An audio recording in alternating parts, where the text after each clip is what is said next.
कोणाला आवडेल सांगायला? हॅलो. हा, बोला. हा सर, म्हणजे ना नफा ना तोटा या लेवलला जायला आपल्याला 195 किलो लोणचं प्रत्येक महिन्याला विकलं पाहिजे. 195 किलो विकलं पाहिजे. मला तुमचं नाव सांगा. अर्चना कांबळे. ओके. अर्चना कांबळे मॅडमचं म्हणणं आहे की 195 किलो विकलं पाहिजे. बरं. अजून कोणाचं काही वेगळं म्हणणं आहे का? मी फक्त एक नक्की सांगतो, ह्या स्क्रीनवरती जी कॅल्क्युलेशन्स आहेत ती हे 194 याच्यावरनं जर म्हणत असाल तर नाही सर, कॅल्क्युलेशन तुम्ही तुमचं म्हणजे केलंय ना? आपण जो खर्च काढलेला आहे सगळा मासिक स्थिर खर्च हां, 58,400, हां. तर मग मी त्याला भागिले 300 केलं, म्हणजे जो 300 ने आपण 300 रुपये किलोनी जे विकणार आहे, हां. असं करून मी ते काढलेले. ओके. छान, छान. बरं. अजून कोणाचं काही वेगळं मत का? हे सेम मत सगळ्यांचं आहे. चार्टमध्ये लिहा किंवा हे पण सांगू शकता, की हां, आम्हालाही असंच वाटतं. किंवा एक तिसरी कंडिशन असू शकते, की सध्या कन्फ्यूज आहे. चार्टमध्ये लिहा. तुम्हाला काय वाटतं? बरोबर आहे 195 की माहीत नाही? मी चार्ट चेक करतो. पटापट लिहूया आपण चार्टमध्ये. कन्फ्यूज. ओके, ठीक आहे. कीर्ती मॅडम म्हणतात कन्फ्यूज आहे. नक्की नाही सांगता येणार. Very good. कसं आहे, की आत्ता आपल्याला काय वाटतं, ते जर तुम्ही मला सांगू शकलात, तर मग मी पुढे तुम्हाला सांगू शकेल. तुम्ही जर शांत बसलात ना, की मला कळणार नाही ना, की तुम्हाला कळालंय की नाही कळालंय? किंवा तुम्हाला ते बरोबर वाटतंय की नाही वाटतंय? कीर्ती मॅडमने सांगितले की सध्या कन्फ्यूज आहे. अर्चना कांबळे मॅडम, तुम्ही 195 तिथं टाइप करून पाठवा. 195. मला एक सांगा, आता चार्टमध्ये लिहा. ना नफा ना तोटा. आपण स्क्रीनवरती जे म्हणतोय, हे कळालं का नक्की काय आहे? ना नफा ना तोटा हा बिंदू यायला नक्की काय करायचं, म्हणजे हे कळालंय का? मला चार्टमध्ये फक्त येस नो तुम्ही टाकू शकता. म्हणजे मला कळेल, मग मी सांगेल तुम्हाला परत. कारण ते उत्तर काढायला तो मुद्दा कळणं गरजेचं आहे. ना नफा ना तोटा ही सिच्युएशन येणं म्हणजे नक्की काय होणं, हे कळालंय का? चार्टमध्ये मला लिहा येस नो. हॅलो हां, बोला. सर, म्हणजे नक्की थोडस काय डिटेल्स समजून सांगा. नफा ना तोटा म्हणजे. Okay, okay. कोण बोलतंय मला हॅलो कळेल सर, का? सॉरी सर, मी लेट आले. नाही, हरकत नाही. मी जस्ट आता गप्पाच मारतोय अजून. ओके. कालच्याच ठिकाणी आहोत. हां, आधी कोणी प्रश्न विचारला? अर्चना बरं. अर्चना बरं मॅडम. ओके, ठीक आहे. मी परत एकदा सांगतो. ना नफा ना तोटा म्हणजे कसं माहित आहे का? की अशी कंडिशन ज्यावेळेस तुमचा खर्च आणि तुमचा इन्कम मिळकत एक असते. म्हणजे तुमच्याकडे शिल्लक शून्य असते. हा. होणारे समजा 100 रुपये तुम्ही खर्च केले आणि त्यातून जर तुम्हाला 100 रुपये जर मिळाले, हा. तर बाकी किती राहतात तुमच्याकडे? शून्य. 100 शून्यच असतात, म्हणजे आहेत जेवढे गेले तेवढेच मिळाले, म्हणजे बाकी तर जास्त नसतं काही नाही. शून्यच असणार, बरोबर? हा. करेक्ट. म्हणजे तुम्हाला फायदा पण नाही झाला आणि तुम्हाला तोटा पण नाही झाला. मोठा सगळा. बरोबर आहे? बरोबर. हो. आता मासिक खर्च जो आहे तुमचा 58,400. बरोबर 58,400 रुपये आहे. बरोबर? एवढे पैसे तुम्हाला मिळायला लागतील. हा तुमचा स्थिर खर्च झालाय ना? बाकी तर खर्च आपण त्या प्रॉडक्टच्या किमतीच्या कॉस्टिंगमध्ये कॅल्क्युलेट केलेला आहे. तर मासिकचा स्थिर खर्च जर तुम्हाला मिळायचा असेल, तर तुम्हाला काय करायला लागेल? काही ठराविक रुपयाची विक्री करायला लागेल. हा. बरोबर आहे? आता हा. किती रुपयाची विक्री करायची हे कशावरनं ठरणार हो आहे? सर. तर आपल्याला किलोमध्ये काढायला लागेल ते. किती किलो विकल्यावर मला तेवढे पैसे मिळतील? 58,400 रुपये मिळतील. हा. 58,400. बरोबर ना? तर त्यासाठी हम्म. मग अर्चना कांबळे मॅडमने काय केलं, की अच्छा मला एवढे रुपये मिळवायचे का? मग मी काम करते म्हणाले, की मग 58,400 रुपयाला मी 300 रुपयानं भागते. म्हणून त्यांनी काय केलं, की 58,400 स्क्रीनवर बघा, भागिले 300. सर, स्क्रीन दिसत नाहीये. अ, तुम्ही एकदा फक्त रिकनेक्ट करता का बाहेर पडून परत एकदा? ओके, ठीक आहे. कारण दिसतीये. बाकीच्यांना दिसतीये ना? हो. हो सर, दिसते. Okay, great.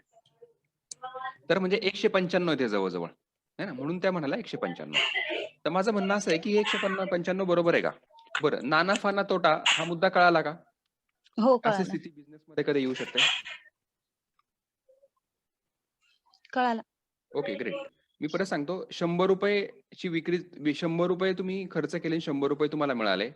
म्हणजे हा शिल्लक शून्य राहिली. म्हणजे ना नफा झालाय ना तोटा झालाय तुम्हाला. म्हणजे बरोबर. ती सिच्युएशन. तर आपल्याला ते आता याच्यामध्ये काढायचं आहे. हे बघा, आपण आधी जी कॅल्क्युलेशन केली आहे, ती तुम्ही मला आकडे सांगत गेले आणि मी टायपिंग करत गेलो. मी फक्त प्रश्न विचारतोय. बरोबर आहे का? हो पण मग इथं टायपिंग केलेलं बरोबरच असलं असं नाही हां. तुम्हाला बरोबर. रिव्हर्स परत जाऊन सगळं बघायला लागेल. कारण शेवटी कसं आहे, की व्यवसायामध्ये एखादी गोष्ट गडबडली, तर तुम्हाला परत पहिल्यापासून सगळं चेक करत यायला लागतं. कुठं हो गडबड आहे. हो ना? हो म्हणजे समजा तुमच्या घरात पावसाळ्यात जर लाईट गेली, तर बाहेरनं जरी तो इलेक्ट्रिशियन आला, तो काय करतो, पहिले मीटरमध्ये लाईट आहे का बघतो. नाहीतर मग मीटरपासनं हो घरात सगळे कनेक्शन शोधायला लागतो. बरोबर ना? हा तसंच असतं. प्रॉब्लेम कुठं झाला त्यासाठी हिस्ट्री सगळी बघायला लागेल. हिस्ट्री पण बरोबर आहे का? त्यामुळे हो आधीच्या पण गोष्टी तुम्हाला बघायच्या असतील तर मला सांगा. हा सर, आता दिसते सर. दिसतीये ना? ओके. काँग्रॅच्युलेशन्स. हा, थँक्यू सर.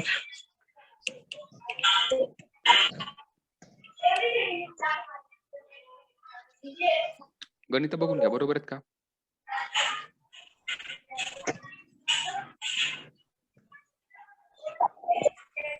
एक किलो लोणचाचा दर 137 आला. इथपर्यंत बरोबर आहे का? येस. रत्ना मॅडम पण म्हणतात आहे की बरोबर आहे. डायरी कुठे आहे रे माझी? बरोबर. रोशनी मॅडम पण म्हणतात आहे की बरोबर आहे. तुम्ही चॅटमध्ये लिहा, हरकत नाही. बोलता नाही आलं तरी तिकडनं.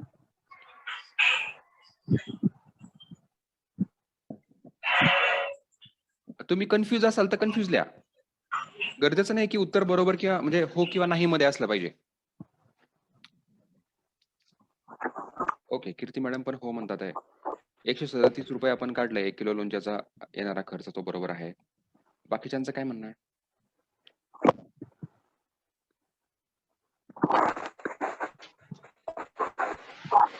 टाइप करा पटापट, पटापट, पटापट. अशा प्रकारे प्रश्न विचारचे 2 फायदे असतात. एक तर तो विषय कळाला का नाही हे पण कळतं आणि कोण खरंच ऑनलाईन आहे ते पण कळतं. माझा प्रश्न असा आहे, की आपण ₹137 ही जी किंमत काढली आहे ती बरोबर आहे का? हो सर, बरोबर आहे. ओके.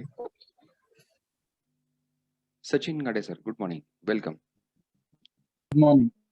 ओके. मी तुम्हाला एक सांगतो. आता तुम्ही तुमच्यात चर्चा करा.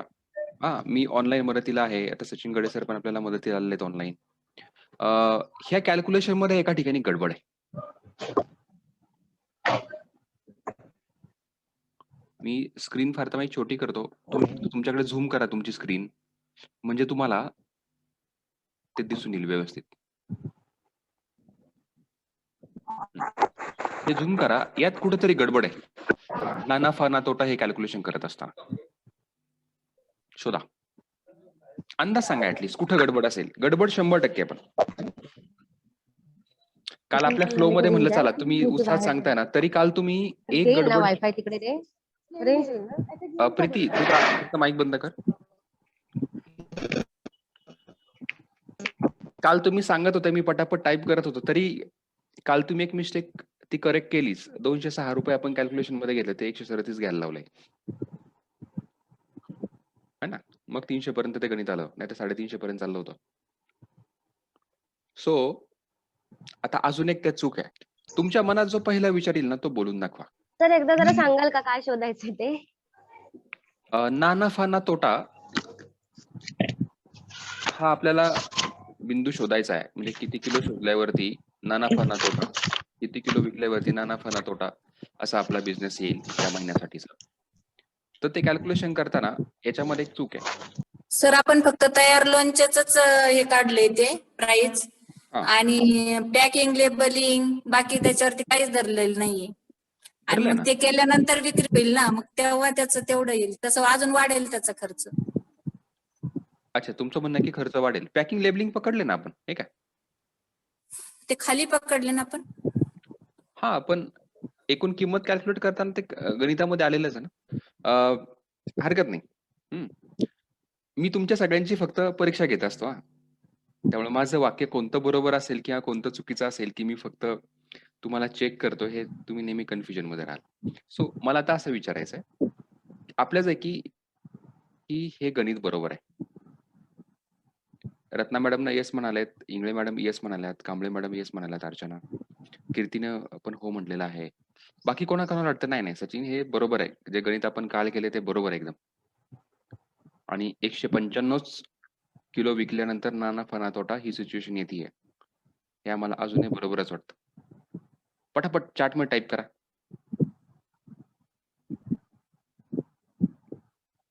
किंवा कन्फ्यूज असं टाईप करा, हरकत नाही. सर मी ना आता नेट नव्हतं तर आता जॉईन झाले, थोडस जरा समजायला वेळ लागेल मला. ठीक आहे, हरकत नाही. हा नाही, माझा प्रश्न असा, तुम्ही काल होतात ना? हा काल हो. मला असं म्हणायचं आहे की ना नफा ना तोटा, आता आपल्यापैकी एका व्यक्तीने सांगितलं, बहुतेक अर्चना कांबळे मॅडम होत्या, की 195 किलो विकायला लागेल तेव्हा ना नफा ना तोटा ह्या बिंदूला आपण पोहोचू. हम्म. तर मी त्यांना म्हणालो की ह्या वरच्या गणितातच बरीचशी गडबड आहे.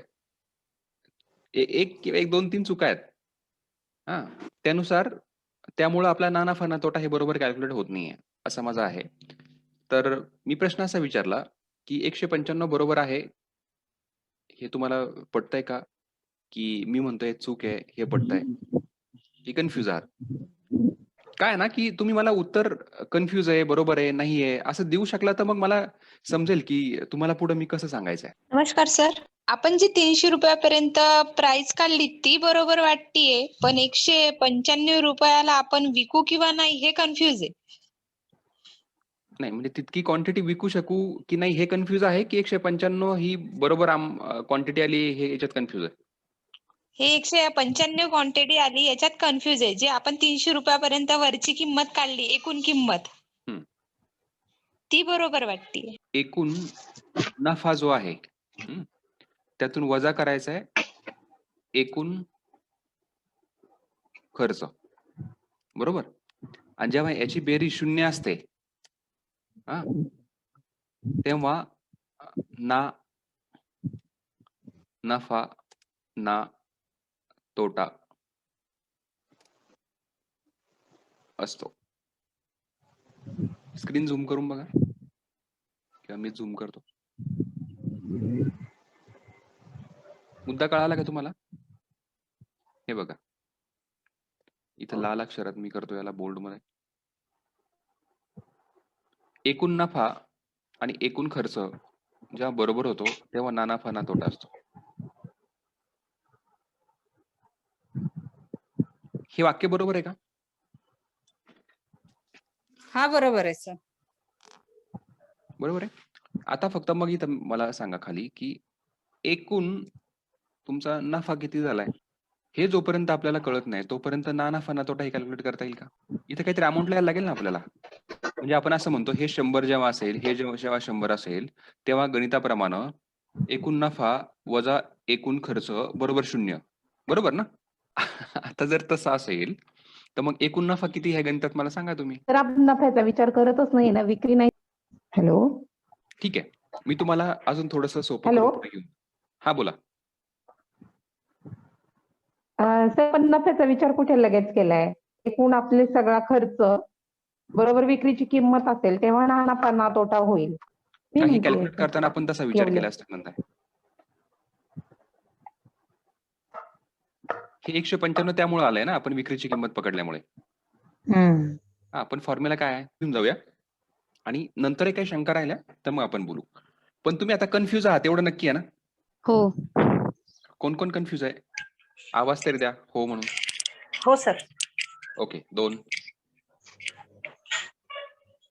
हो दोनशे सर, confused. पुन्हा सगळं क्लिअर करा सर. ओके.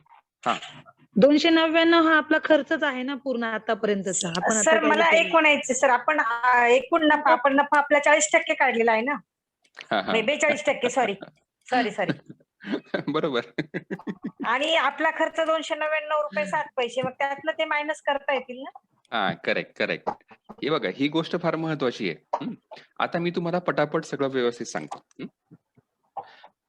एकतर आपण याला टायटल काय दिलंय? ना नफा ना तोटा आपण नाही, हे आता मी जे हायलाइट केले ते हे काय टायटल आहे? किंमत ठरविणे. आपण किंमत काढतोय, बरोबर? हा. आता आपण टार्गेट काय ठेवलं डिस्कशन करताना? आपला तर खर्च आपण काढला 137 रुपये आला प्रति किलोला, बरोबर? त्यानंतर आपण विचार केला की मार्केट सर्वे केला आणि आपल्याला कळालं की 300 रुपये किलोनं लोणचं रेट आहे. आपल्याला 300च्या वरती जाता येणार नाही. बरोबर आहे? 300 रुपये मार्केटची किंमत आहे.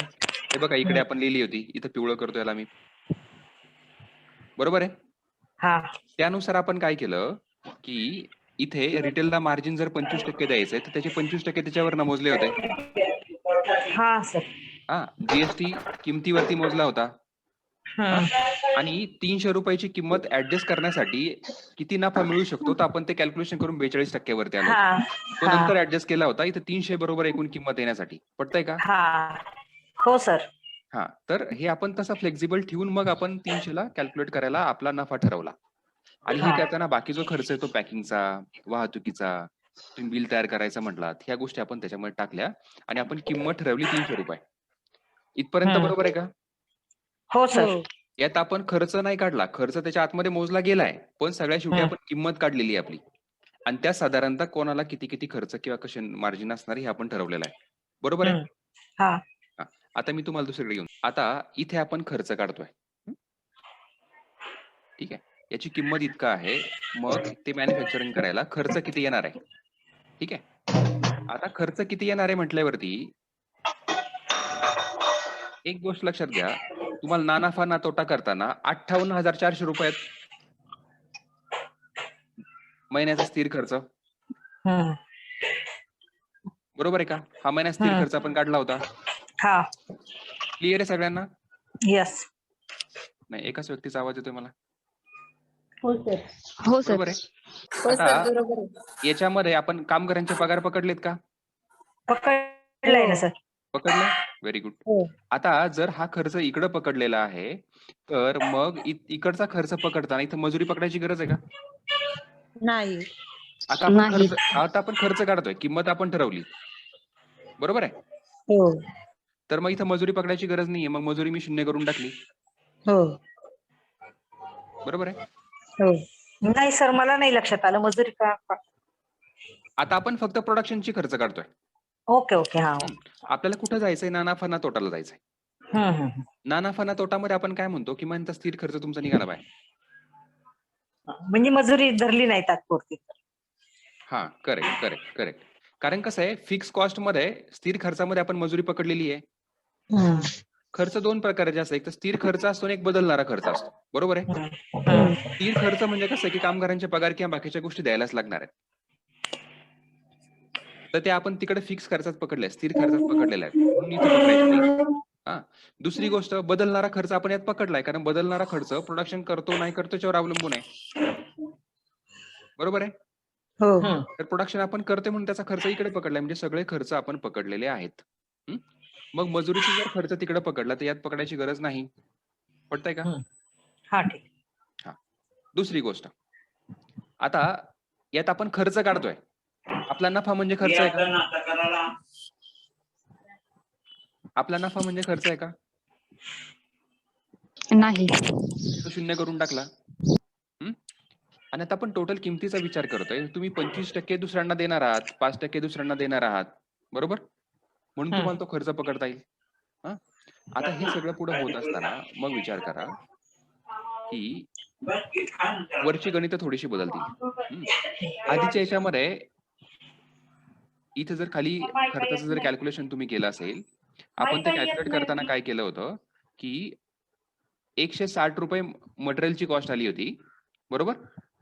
आणि 206 रुपये खर्च आलता ओव्हरऑल सगळा. आपण जे काही मजुरी, इलेक्ट्रिसिटी सगळं पकडलं ते. बरोबर आहे? हो सर. हो. 206 रुपयामध्ये तुम्ही इथं मजुरी पकडली होती, ही आता कमी करायला लागेल. हो सर. ती जर आता इकडे मी कमी केली तर हे 166 रुपये येतात. 206 येत नाहीत कारण मजुरी आपण कमी केली आहे. पटलंय का? हो सर. आणि आता 166 रुपयामध्ये किती क्वांटिटी लोणचं तयार होणार आहे?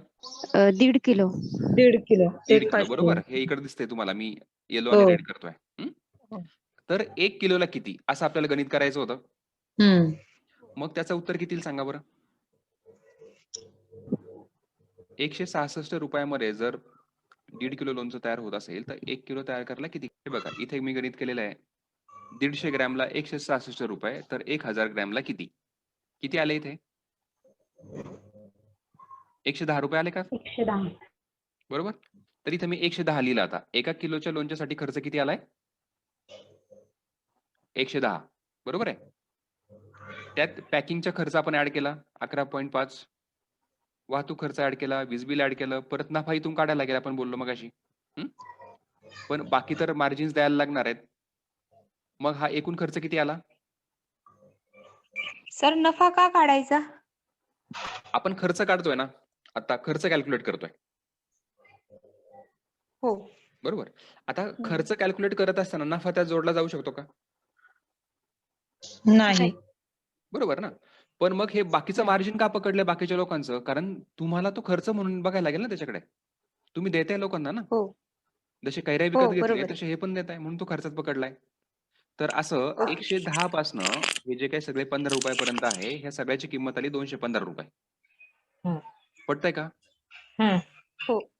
म्हणजे सर 215 आता रुपये जीएसटी आणि ते विक्रेता मार्जिन त्याच्या पण किमती बदलतील ना?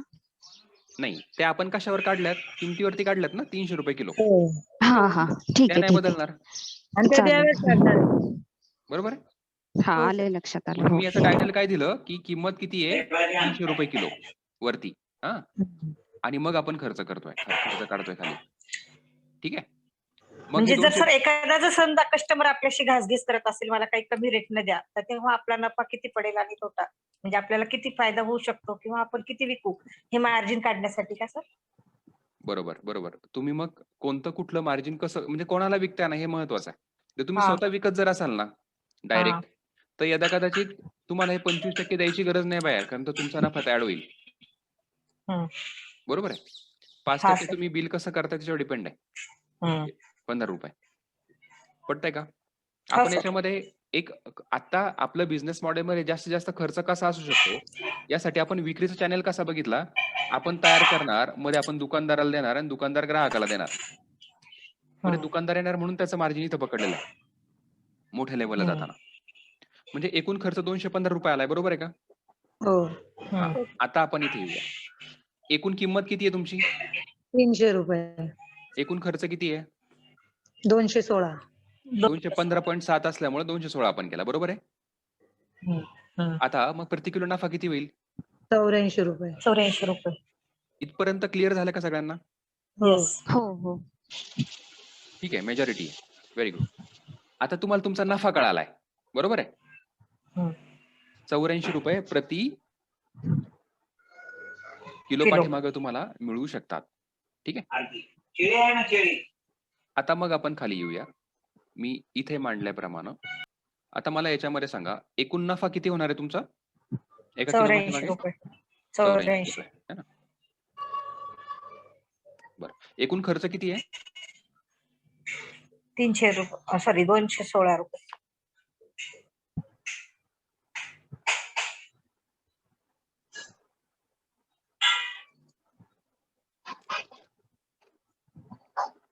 आता आपल्याला हे काढताना किलोमध्ये काढायचं आहे, बरोबर आहे का? हं. कळालं? तुम्हाला किती खर्च वसूल करायचा आहे? कोणता खर्च? स्थिर खर्च की बदलणारा खर्च? स्थिर खर्च.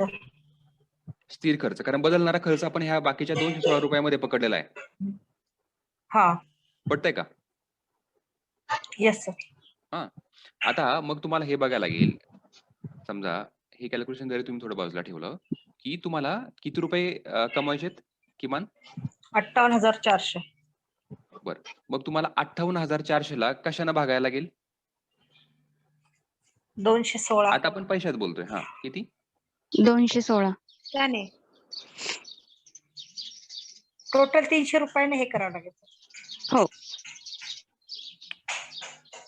बरं. आणि 58,400 गुणिले 300 इथं भागिले तुम्हाला एक 1000 करावं. हां, मगाशी ते समजून सांगायला मी तुम्हाला इथं केलं. मी तुम्हाला अजून एक फॉर्म्युला सांगतो. हां, हा समजून घ्या.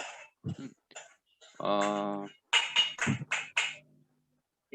स्थिर खर्च भागिले प्रति किलो एकूण नफा. जर तुम्ही कॅल्क्युलेट केलं, तर तुम्हाला काय कळतं? एकूण किती किलो विक्री करावी लागेल? मग तुम्ही ना नफा ना तोटाला जाल. ओके. स्थिर खर्च भागिले प्रति किलो एकूण नफा. मग तुम्हाला कळतं एकूण किती किलो विक्री करावी लागेल. आता किती किलो विक्री करायचं आपण चाललंय ना. हा सर. ना नफा ना तोटा आपल्याला ही अमाऊंट कशी कळणार आहे, जेव्हा तुम्हाला 58,400 रुपये मिळतील. 58,400 ला सर 84 रुपयानं भागायचं. 695.23. तर याचं गणिताचं उत्तर किती आलं? 695.23. 695.23. बरोबर आलंय का? हा सर. माझं तर तेच आहे. बाकीच्यांचं किती आलंय? 695.23 आले सर. Very good. तर इतकं एका महिन्याला विकायला लागले. बरोबर? हे प्रति महिना आहे. कारण आपण खर्च स्थिर खर्च प्रति महिना पकडलाय ना.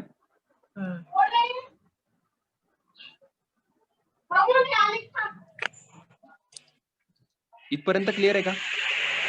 Yes sir.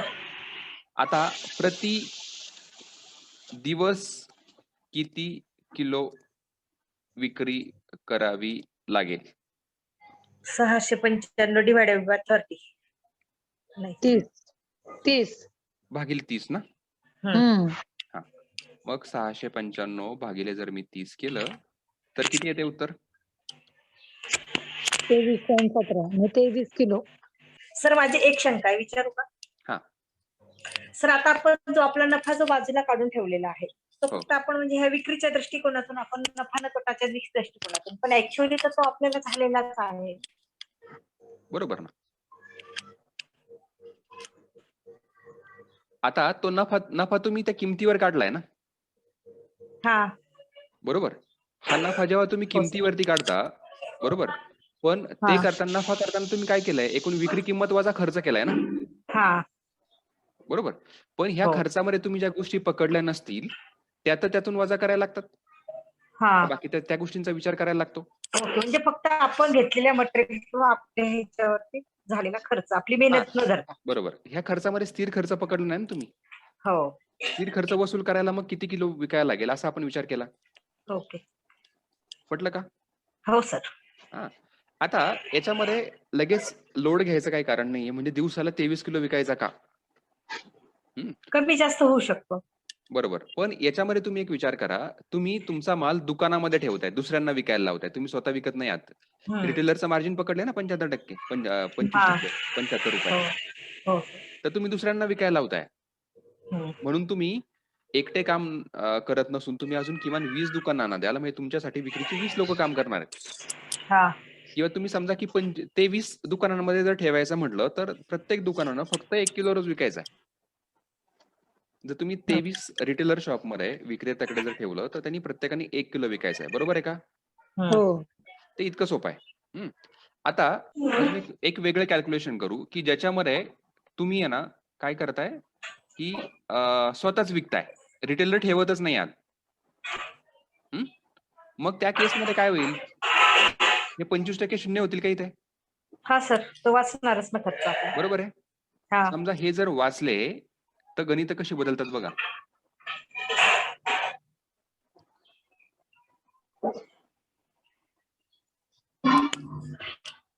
तुमचा नफा किती झाला? 159 रुपये. खर्च 140 झाला ना. मग तुमचा नफा 84 वरनं 159 रुपये गेला. मग त्या केसमध्ये खाली काय बदल झालेत आपण बघूया. मग ह्या केसमधनं तुम्हाला असं दिसतंय की साधारणतः महिन्याला 366 आणि दिवसाला 12 किलो तुम्हाला विकायला लागेल. जर तुम्ही स्वतः विकला तर 12 किलो विकायला लागेल. दुकानदारांना दिला तर 23 रुपयानं 23 किलो विकायला लागेल. पटतंय का? इथपर्यंत कोणाला काय अडचण? हे जर आपण विक्रेता ठेवला तर 23 किलो आणि ह्या सीट मध्ये आपल्याला दिसतंय 12 किलो जर आपण स्वतः विकला तर. क्लिअर आहे? आपण पुढे जायचं? सर परत एकदा सांगा. ओके. हे शीट कळालं होतं का इथपर्यंत 23 किलो आलं ते? हो. ओके. आता ह्या 23 किलो मध्ये आपण विचार काय केलाय की आपण विक्रेत्याला देणार आहे 25% मार्जिन. म्हणजे दुकानदार काही 10 दुकानांमध्ये तुम्ही विकायला ठेवणार आहात, बरोबर? किराणा मालाच्या दुकानात. तर त्यांना तुम्हाला त्यांचं मार्जिन द्यायला लागणार आहे. ते 25% आहे. ते ॲड करायला लागलं म्हणून तुमचा एकूण खर्च आला ₹215 आणि ₹215 किंवा ₹16 खर्च आहे. किंमत ₹300 आहे. म्हणून तुमचं प्रॉफिट किती आलं? ₹84. इथपर्यंत क्लिअर आहे कीर्ती मॅडम? हो. आता समजा जर तुम्ही विकणार असाल स्वतः, तुम्ही दुकानात ठेवणारच नाही आहात, तर तुम्हाला मग हे रिटेलरचं मार्जिन इथं कॅल्क्युलेट करायची गरज आहे का खर्चामध्ये? नाही. बरोबर. मग ह्या शीटमध्ये मी तेच केलंय. मी काय केलं, की रिटेलरचं मार्जिन 0 करून टाकलं. म्हणजे त्याचे ₹75 माझ्या प्रॉफिटमध्ये ॲड झाले नफ्यामध्ये. हो. मग हे जर मी 0 केलं इथे, तर माझा खर्च जो आहे ₹140 फक्त आला, जो की आधी 215 होता. ₹140 आला का इथे? हो. हां. आता जर खर्च ₹140 आला, तर तुम्हाला इथं खाली गणित एक बघता येईल, की ₹300 किंमत आहे, ₹140 खर्च आहे, म्हणजे माझा नफा किती झाला? 159. बरोबर. आता माझा जर नफा ₹159 झालेला आहे, तर मग ह्या गणितात जर मी टाकलं, की माझा मासिक स्थिर खर्च 58,400 आहे. प्रति किलो नफा जर माझा इतका आहे, तर मला किती विक्री करायला लागेल? ते तर इथे खाली येऊन गेलं. 367 किलो एका वर्षाला. सॉरी महिन्याला. महिन्याला. कारण महिन्याचा खर्च पकडला ना, स्थिर खर्च. तर 367 किलो मला महिन्याला विकायला लागेल आणि मग समजा 30 दिवस जर विक्री होत असेल, महिन्यात 30 दिवस असतील, तर मला दिवसाला किती विकायला लागेल? 12 किलो. क्लिअर? हो. तेव्हा तुम्ही ना नफा ना तोटा या सिच्युएशनला असाल. असं. हां, ज्याच्यामध्ये तुम्ही तुमचा 20 का काहीतरी ₹1000 पगार पण पकडलाय स्थिर खर्चात. हो. क्लिअर आहे सगळ्यांना? याच्यामधले काही गोष्टी तुम्ही बघून घ्या. म्हणजे आपण सुरुवात कशी केली गणिताची ते बघूया. आपण सर डिस्कशन मी लिहून घेऊ का म्हणते मी? हे मी तुम्हाला पाठवणार आहे. एक्सेल फाईल ओके आहे ना, सर. तुमच्या ग्रुपला येणार. ठीक आहे. ओके दमून सर. आपण थोडंसं रिवाइज करूया. आपण सुरुवात केली व्यवसायामध्ये पैसा कुठून येतो, पैसा कुठे खर्च होतो. आपण ती यादी केली होती. बरोबर आहे? त्यानंतर खर्चाचे प्रकार किती आपण ते बघितले. भांडवली खर्च आहे, जो सुरुवातीला लागतो. स्थिर खर्च आहे, जो तुमचा व्यवसाय नाही चालला तरी तुम्हाला करायलाच लागतो. बदलणारा खर्च आहे. ऑर्डर असेल, प्रोडक्शन केलं तरच करायला लागतो. हे 3 खर्चाचे प्रकार पाहिले. त्यानंतर मग व्यवसाय सुरू करताना आपल्याला किती रुपये लागणार आहे, त्यासाठी आपण ॲक्चुअल कॅल्क्युलेशन्स केली. मग भांडवली खर्च किती लागणार तो आपण बघितला. तो साधारणतः 1,23,000 होता. मग इकडे आपण स्थिर खर्च काढला, मासिक किती असू शकणार आहे. याच्यामध्ये तुम्ही काय केलं, की लोन पण पकडलं 2.5 लाखाचं. बरोबर आहे? आणि त्या लोनवरती हप्ता पण पकडला. 14% व्याजानं तुम्हाला 4 वर्षासाठी जर ₹2.5 लाख मिळाले, तर महिन्याला 7,000 द्यायचं आहे. ते पण आपण याच्यात पकडलेलं आहे स्थिर खर्चामध्ये. मालकाचा पगार 20,000 पकडलेला आहे. एका कामगाराचा पगार पकडलाय. अगदी देवासाठी फुले, हार, अगरबत्ती, तेल सगळं पकडून ₹58,400 आलं होतं. हं. त्यानंतर मग आपण किंमत ठरवली. खर्च आपल्याला कळाले. आपण किंमत ठरवली किंवा किंमत ठरवली. मग किंमत आपली ₹300 मार्केटची कॉस्ट असल्यामुळे आपण रिव्हर्स कॅल्क्युलेशन करून सगळा खर्च, ना नफा, ना तोटा हे सगळं बघितलं. सगळे खर्च, आपला नफा, वेगवेगळ्या लोकांचे मार्जिन्स बघितले. तर ₹300 आपण ते कॅल्क्युलेट केलं. त्यानंतर आपण ना नफा ना तोटावरती आलो. म्हणजे समजा आपला स्थिर खर्च जर आपल्याला काढायचा असेल 58,400 तर आपल्याला किती किमान विकलं पाहिजे? तर रिटेलर जर आपण ठेवले, दुकानदार ठेवले, तर आपल्याला कळालं की 695 किलो दर महिन्याला म्हणजे रोज 23 किलो विकला पाहिजे. मग आपण हा विचार केला की आपल्याला रिटेलर दुकानदारामध्ये ठेवायचाच नाहीये, आपण डायरेक्ट विकायचा आहे. मग त्याचं कॅल्क्युलेशन केलं. ते करताना मग आपण काय केलं, मजुरी इथून काढून टाकली. तिकडे काढलीच होती. आपला नफा काढलाच होता. पण यातनं रिटेलर मार्जिन पण काढलं. मग आपल्याला कळालं की आपला नफा 50% जवळ-जवळ होऊ शकतो ₹159. आणि मग त्यानं कॅल्क्युलेशन केल्यावर तुम्हाला कळालं दर महिन्याला 367 किलो तुम्हाला विक्री करायला लागेल. म्हणजे दिवसाला 12 किलो जर विकला, तरी तुम्ही तुमचा 20,000 पगार घेऊ शकता. एका कामगाराचा पगार देऊ शकता. बँकेच्या 7,000 चा हप्ता देऊ शकता आणि तुम्हाला फक्त 12 किलो रोज विकायला लागेल. क्लिअर आहे इथपर्यंत? सर आपण एकदा भांडवली खर्च कसा काढला ते शेअर करा. सुरुवातीला आपल्याला काय-काय करायचं आपण तो विचार केला. त्यात मग आपण बघितलं की आपल्याला ड्रम घ्यायला लागतील तुमचा माल साठवायला. ते याच्यामध्ये केलेलं आहे. है ना? मिक्सर घ्यायला लागेल. तुम्ही जागा भाड्याने घेणार आहे म्हणजे डिपॉझिट करायला लागेल तुम्हाला. डिपॉझिट घ्यायला लागेल याच्यामध्ये. मग भांडी घ्यायला लागतील, कम्प्युटर घेतला आपण 20,000चा प्रिंटर घेतला. योगेश ओनकर सर, योगेश ओनकर सर, ते कोटेशन दिलं का तुम्ही रत्नाकर मॅडमला 20,000 रुपयाच्या लॅपटॉपचं? त्यांचे पैसे नाही गुगल पेला त्यांनी सांगितलं होतं. नाही, कोटेशन द्या ना, पैसे देतील मॅडम. पाठवून देऊ.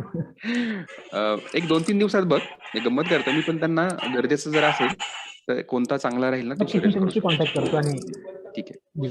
येस, तर आपण हे सगळं याच्यामध्ये बघितलं, इलेक्ट्रिकल फिटिंग, वेगवेगळे लायसन, पाणी जोडणी करून घेतली, इलेक्ट्रिकल फिटिंग करून घेतली, फर्निचर घेतलं वेगवेगळ्या प्रकारचं, बेसिक लागणाऱ्या मशीन्स आपण घेतल्या, है ना.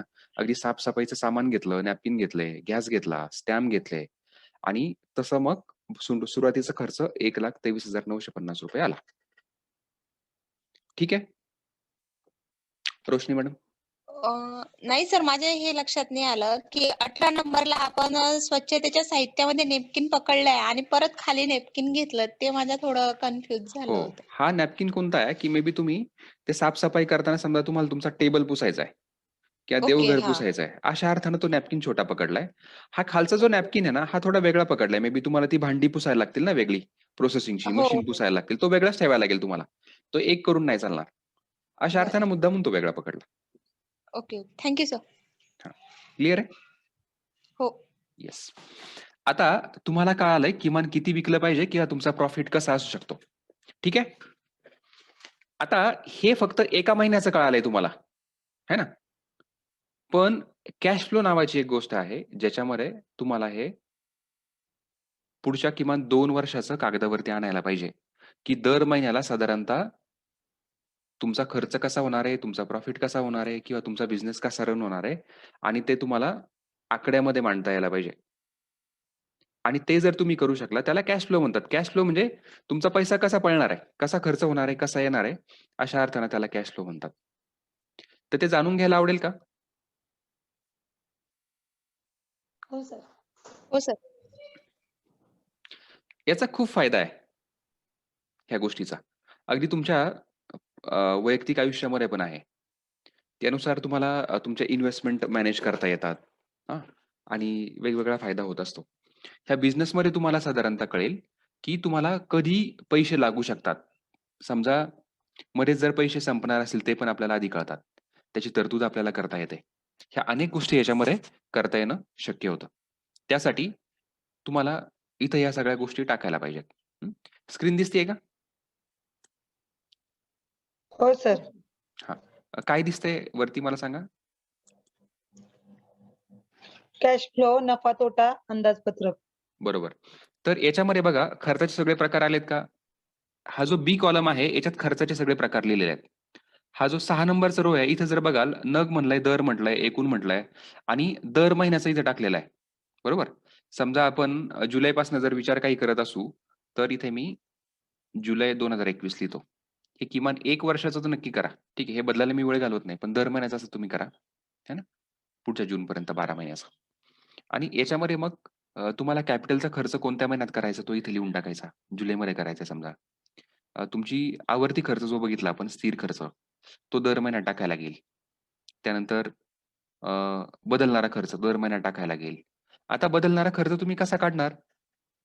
तर तुम्हाला किमान किती किलो विकलं पाहिजे, त्यानुसार किती मटेरियल विकत घेतलं पाहिजे तो अंदाज आलेला आहे. तुमचं टार्गेट मग तुम्ही ठरवा तुमच्या बिझनेसचं. जरी मला दिवसाला 12 किलो विकायचं असेल, तरी तुम्ही किती टार्गेट ठेवताय स्वतःला? 30 किलो विकायचं ठेवताय का? जर स्वतः विक्री करत असाल तर. हे टार्गेट ठरवायला लागेल आणि त्यातनं अंदाजे तुम्हाला हा बदलणारा खर्च इथं कच्च्या मालाचा किंवा बाकीच्या गोष्टींचा याच्यामध्ये टाकता येणं शक्य आहे. आणि मग यात जर तुम्ही सगळी माहिती भरली तर ऑटोमॅटिक कॅल्क्युलेशन होतील. तर ही एक्सेल फाईल मी तुम्हाला पाठवतोय. तुम्हाला हे मोबाईलवरती वापरता येणार आहे. तुम्हाला ही कॉम्प्युटरवरती सुद्धा वापरता येणार आहे. आणि तुम्ही कागदावरती सुद्धा हे कॅल्क्युलेशन करू शकता. याच्यामध्ये आपल्याला काय करायचं आहे? इथे खाली बघा, एकूण नफा, ना नफा ना तोटा. थोडं झूम जर करून बघितलं, तर तुम्हाला एक नक्की जाणवेल, हा जुलै महिना आहे. बरोबर? जुलै महिन्यात हा जो कोणता बिझनेस होता, मला वाटतं बिर्याणीचा असावा. इथं वजा किती दिसतंय? किती अमाउंट आहे ही? जुलैमध्ये एकूण नफा तोटा किती आहे? कसा आहे? 685. 685. 68,500. हां, 68,000. हा वजा आहे. मायनस आहे सर, मायनस. म्हणजे त्या महिन्यात तो बिझनेस प्रॉफिटमध्ये आहे का? लॉस मध्ये. बरं. नाही. दुसऱ्या महिन्यात किती येतो? 24,000 2400 2400. झूम करून बघा स्क्रीन अशी ताना 2 बोटांनी. 2400 तेव्हा पण तोट्यात आहे बरोबर? वजा आहे. हो. सप्टेंबर मध्ये किती अमाऊंट आहे ही? 3103. म्हणजे इथं वाढलं मला तोटा. नाही, ते पण वजा आहे.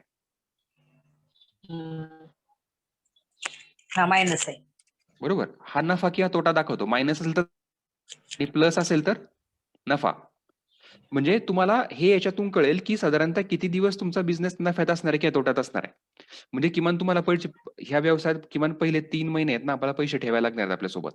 किती ठेवायला लागणार आहेत तर इथं ते दिसतंय तुम्हाला. म्हणजे समजा 2500 आणि 3000 किमान 8-10 हजार त्यांना ठेवायला लागतील. बरोबर ना? टॉपअप म्हणून. तर अशा प्रकारे तुम्ही तुमचा खर्च ह्या कॅश फ्लो मध्ये मांडा. आणि तुम्हाला तुमच्या वर्षभर तुमचा व्यवसाय कसा चालेल हे कळेल. हे करताना काही मदत लागली तर तुम्ही आम्हाला नक्की कॉल करा. योगेश ओनकर सर आहे, मी आहे, विशाल सर आहे.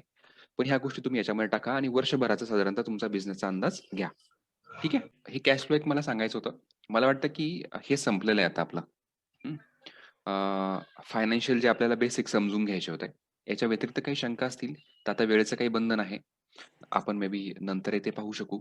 नंतर आपण पर्सनली बोलू शकणार आहे. आता आपण मार्केटिंगला जातोय. पण मार्केटिंग विषयी बोलण्याच्या आधी मला तुम्हाला एक 8 मिनिट द्यायचेत फक्त 8 मिनिट. 8 मिनिटमध्ये तुम्ही यादी करायची आहे.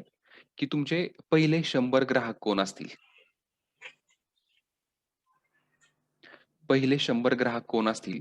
तुम्हाला 8 मिनिट आहेत. 8 मिनिटात यादी करा. तुम्ही व्यवसाय सुरू केला तर पहिले 100 ग्राहक कोण असतील त्याची यादी करा. आता बरोबर 11:57 झालेले आहेत. 12:05 आपण परत बोलूया. प्रत्येकाची म्हणजे नावे एवढ्या लिहून लोकांची घेतात नावं का? लिहायची का सर? हा समजा मी जर तुमचा ग्राहक असेल, मी पाबळला जाताना जर तुमच्या घरून जाणार असेल आळंदीवरनं, तुम्ही फक्त सचिन लिहा. माझं आडनाव सगळं लिहायची गरज नाही. तुम्हाला त्यांची नावं माहिती आहेत है ना, की हा ग्राहक असू शकणार आहे. मग काहींची नावं माहित असतील, आडनाव माहित असतील, टोपण नावं माहित असतील. तशी यादी करा. पहिले 100 ग्राहक कोण असतील. ओके. आणि 100च्या जर चालू तुम्ही ठेवायचंय पुढं का? नाही चालू ठेवायचंय. लिंक चालूच आहे. मी इथंच बसलेलो आहे. आवाज द्या मला. फक्त मी काही बोलणार नाहीये. शंका असेल तर मला विचारा. हॅलो. हा हॅलो. हा अर्चना मॅडम. सर मग अशी नफा न तोटा हे क्लिअर केल्याच्या नंतर आहे ना रेंज गेलेली त्याच्यामुळे तिथून पुढे काही मला कळालंच नाही. छान. आम्ही पुढे फार काही केलंच नाही. म्हणजे तेवढंच क्लिअर करायचं होतं. ठीक आहे. हरकत नाही. माझा प्रश्न कळाला तुम्हाला. दिलेली असाइनमेंट कळाली आहे का? तुमचे पहिले 100 ग्राहक कोण असणार आहेत त्यांची यादी करायची. म्हणजे नावच लिहायची डिटेल्स की नाव कसं? फक्त नाव लिहायची. हा का? मी म्हणत नाही ते किती किलो घेणार, पण तुम्ही फक्त नाव म्हणजे लिहायची. त्याचं तुम्हाला हे करायला लागणार आहे का? फोटो अपलोड मग? करावा लागणार? हो नाही अपलोड नाही करायचं. मला तुम्ही आता अशी वही दाखवायची कॅमेरा समोर की आम्ही यादी केली आहे. बघूया सगळ्यात जास्त कोणाची यादी निघतीये. ठीक आहे. 12:05 मी सगळ्यांना विचारणार. आणि जर त्याच्या आधी जर तुमची यादी पूर्ण झाली तर मला फक्त आवाज देऊन. हॅलो. हॅलो. हॅलो. आवाज येतोय बरोबर. हा मॅडम सर मी थोडीशी बाहेर आलेली आहे. हा. तर मग मला असं यादी सांगता नाही येणार आहे ना. अच्छा ओके. तुम्ही मोबाईलवरती टाईप करू शकता का तुमच्या व्हॉट्सअपमध्ये? नाही ना म्हणजे एवढं काही मला जमणार नाही. मी गाडीमध्ये टू व्हीलरवरती. अच्छा तुम्ही गाडी चालवताय का पाठीमागे बसलात? पाठीमागे बसले. चांगलं आहे जमणार की मग. बघा किती टाईप करता बघूया. तुमच्या म्हणजे तुम्ही मोकळे आहात ना की पिशवी किंवा बाळ वगैरे हातात आहे? हा बॅग पिशवी आहे ना एक हातामध्ये. बरं ठीक आहे हरकत नाही. बरं मनातल्या मनात करा.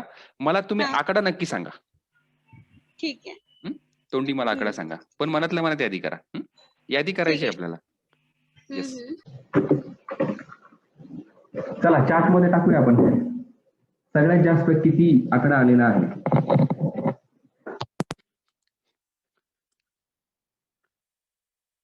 चार्ट मध्ये लिहू शकता. बघूया सगळ्यात जास्त यादी कोणाची किती किती मोठी झाली आहे.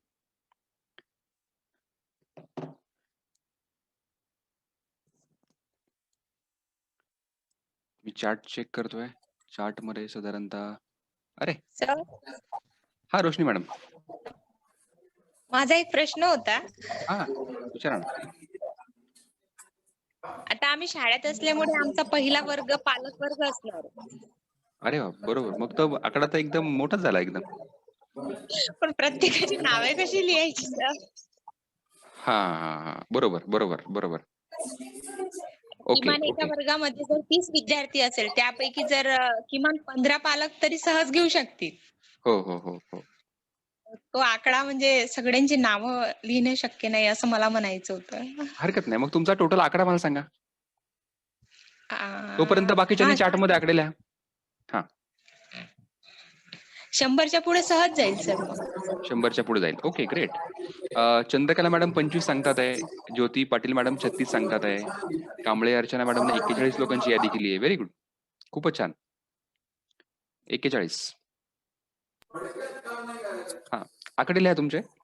हा सर, माझे 51 झालेत नावं, हा पण आम्ही सगळ्या पालकांपर्यंत पोहोचू शकतो हे सगळं प्रॉडक्ट बरोबर. पालक काही सोडून बनवलं तुम्ही तरी. विचार केलाय. हो अगदी. हो म्हणजे सुमन मॅडम तुम्ही काय विचार करू शकता ना, की तुम्ही स्वतःचा व्यवसाय चालू करताय. हो स्कूल तर फक्त एक माध्यम आहे. हो हो. हा पण तुम्ही वैयक्तिक बाहेरही तुमचं बाहेर वेगळं पण तुमचं आपली नेटवर्क असणार आहे मोठं. हा करेक्ट. सोसायटी मेंबर वगैरे असे हो चालू हो शकतो. हा करेक्ट करेक्ट. ठीक ओके. आहे चालेल. रोकडे मॅडम 50. ठीक आहे. Very good. बाकीच्यांनी नावं टाका. ही असाइनमेंट सगळ्यांना सोडवायची होती. त्यामुळे तुम्ही पटापट इथे आकडे टाका. त्याशिवाय आपण पुढे जाणार नाही. चार्टमध्ये लिहा. चार्टमध्ये लिहिण्यासाठी अडचण असेल तर तोंडी सांगा. काही हरकत नाही. सारिका मला मॅडम 70. ग्रेट. सर, हा बोला ना. हे फक्त जवळच्या लोकांची यादी केलेली आहे. शाळेतले पालक तर म्हणजे धरलेलेच नाहीये त्याच्यात. त्यामुळे ते त्यातूनही वा थोडेसे वा मिळू वा. शकतील. सर भारी आहे. आम्ही आश्रम शाळेमध्ये तर विद्यार्थ्यांना तोंडी लावायला लागतं.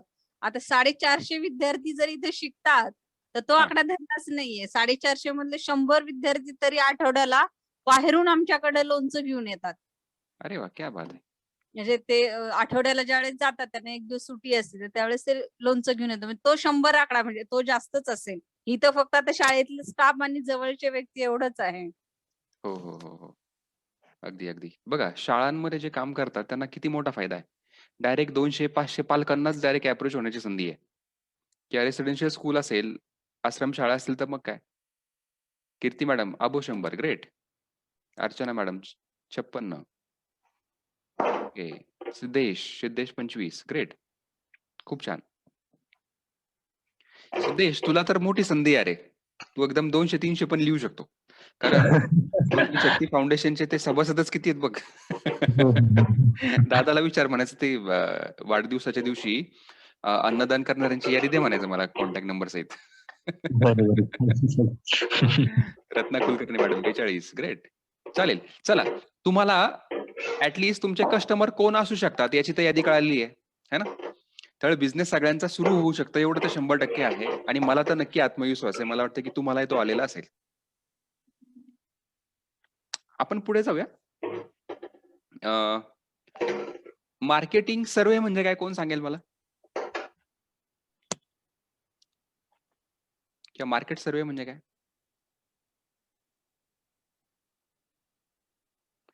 ओके तर साधना जिथे मॅडम. विक्री करायची तिथे मार्केटिंग. मार्केट सर्वे म्हणजे काय. सर मार्केट सर्वे म्हणजे आपण जे प्रोडक्ट्स बनवलेलं आहे. हा समजा समजले आता मी लोणचे मसाले आपण जे प्रोडक्ट बनवतो ते हा मार्केट्समध्ये जाऊन कोणत्या कोणत्या कंपनीचे येत आहेत म्हणजे मार्केट्समध्ये विकायला आहेत. घरगुती कोण ओके वापर म्हणजे घरगुती पण कोण कोणाचे काय काय प्रोडक्ट्स विकल्या जातं हे काढणं. बरोबर त्याच्या किमती काढणं त्याची म्हणजे प्राइस त्यांच्या किमती त्याची काय बरोबर किंमत आहे ते काढणं. त्याचा सेल किती पर्सेंटेज होतं हे दुकानदाराकडनं जाऊन चौकशी करून घेणं. समजा समजा हे प्रवीणचं लोणचं आहे. तुमच्याकडे कुठल्या प्रकारचं लोणचं सर्वात जास्त प्रमाणामध्ये विकलं जातं ह्या गोष्टी पाहणं. बरोबर. म्हणजे कॉम्पिटिशन मध्ये जी लोक आहेत तर कॉम्पिटिटरचा अभ्यास करणं की हा काय किंमत आहे किती विकलं जातं. अजून काय अभ्यास करायचा.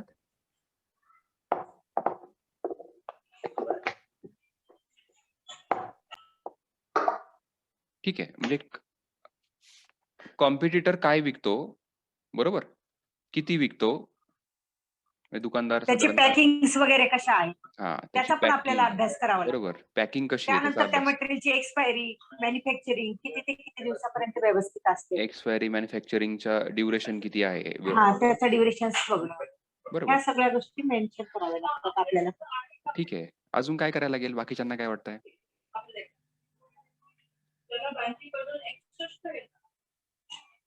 बाकीच्यांना काय वाटतंय? खासियत पण आपली सांगावं लागेल. म्हणजे हा मग आपली खासियत कधी असते? जेव्हा जेव्हा पुढच्यांची आपण कमतरता मटेरियल असते. तयार करतो. हा. जेव्हा पुढच्यांची कमतरता असते. त्यांच्यापेक्षा तुमचं चांगलं असतं ना? हा म्हणजे पुढच्यांची कमी असतं. हा ना तेच. मग कमतरता काय आहे त्या शोधायला लागतील. हा हा मग आपल्याला आपली खासियत तिथं बनवता येत आहे. अजून काय? हा एखाद्या प्रॉडक्टला किमतीमध्ये पण आपण थोडस कमी ठेवू शकतो. हा रोशनी मॅडम तुम्ही काय म्हणताय? एखाद्या प्रॉडक्टला जर मार्केटमध्ये खूप डिमांड असेल तर ती नेमकी कशामुळे आहे याचा पण सर्वे करावा लागेल ना सर. हो डिमांड नक्की कशामुळे आहे? बरोबर. अजून काय? आपली किंमत त्याच्यात समजा जर त्यांचा आपण नवीन आपला बिझनेस आहे तर ते जर समजा 100 रुपयाला असेल तर आपण 90 ला पण त्यांना आपल्याला सुरुवातीला हे करावं लागतं. बरोबर किंमत किती आहे? अजून काय?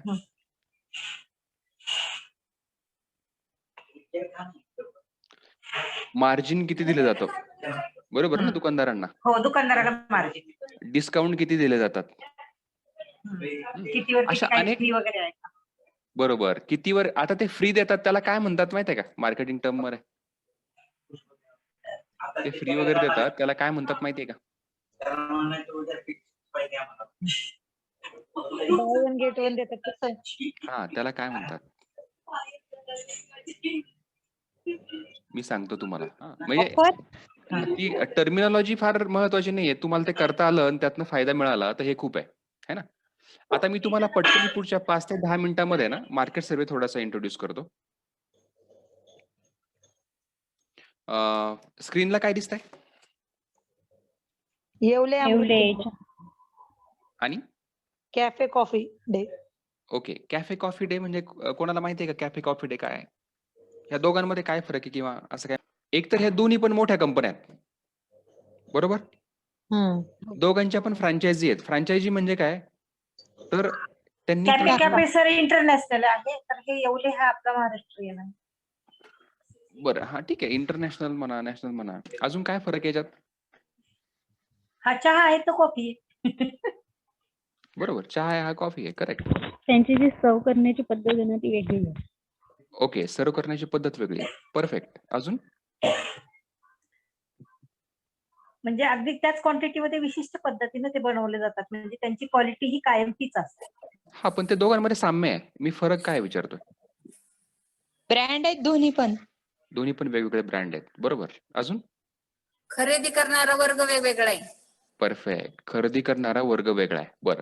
येवलेचा कोण आहे आणि कॅफे कॉफी डेचा कोण असेल? येवलेचं कसं सामान्य माणूस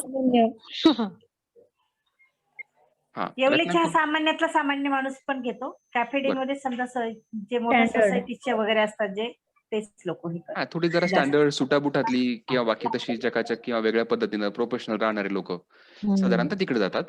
येवले अमृतुल्यमध्ये तसं बघायला तर सगळेच जातात. पण बाकी सामान्य वर्ग तो जास्त असतो. बरोबर? त्यानुसार आता हे दोघही आयकॉन आहेत. दोघही मालक आहेत. बरोबर? त्या दोघांचा मालकाचा पेहरावही तसा असतो ना तसा त्यांचा ग्राहक आहे. बरोबर. पटतंय का? आणि ह्या गोष्टी इंडिकेट करतात की तिथे ते कोणासाठी की ते कोणाला टार्गेट करतात. बरोबर आहे? हो सर. येस. आता मला पुढच्या चित्रात काय दिसतंय सांगा.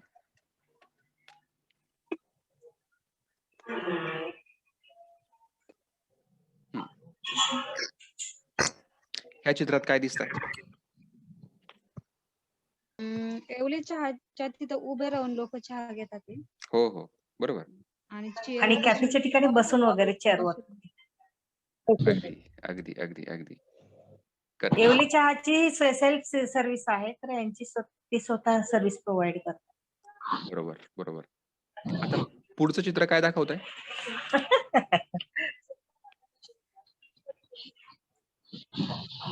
त्याच्यामध्ये सामान्यातला सामान्य चहा येवले चहा प्यायलेला दिसतोय. हा. तर इकडे म्हणजे कॉलेजची किंवा ह्याची सोसायटीचे हाय काय ते लोक म्हणून बसलेले दिसतात. बरं, अजून काय दिसतंय?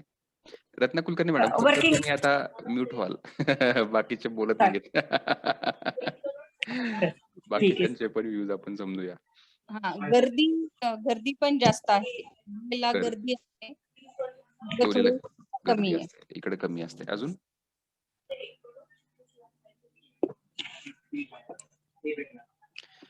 अजून काय? थोडं ऍडव्हर्टाईज पण आहे. म्हणजे इकडे मुलीला थोडी ऍडव्हर्टाईज आहे. दोन्हीकडे ऍडव्हर्टाइजमेंट असते. म्हणजे हे जर बघाल, यांनी पण यांचा बोर्ड असा लावला, यांनी पण यांचा बोर्ड लावलेला आहे, सायनेज आहेत, है ना. याच्यामध्ये जर तुम्ही बघाल ना, तर लोकांना बसून काम सुद्धा करता येतं निवांत.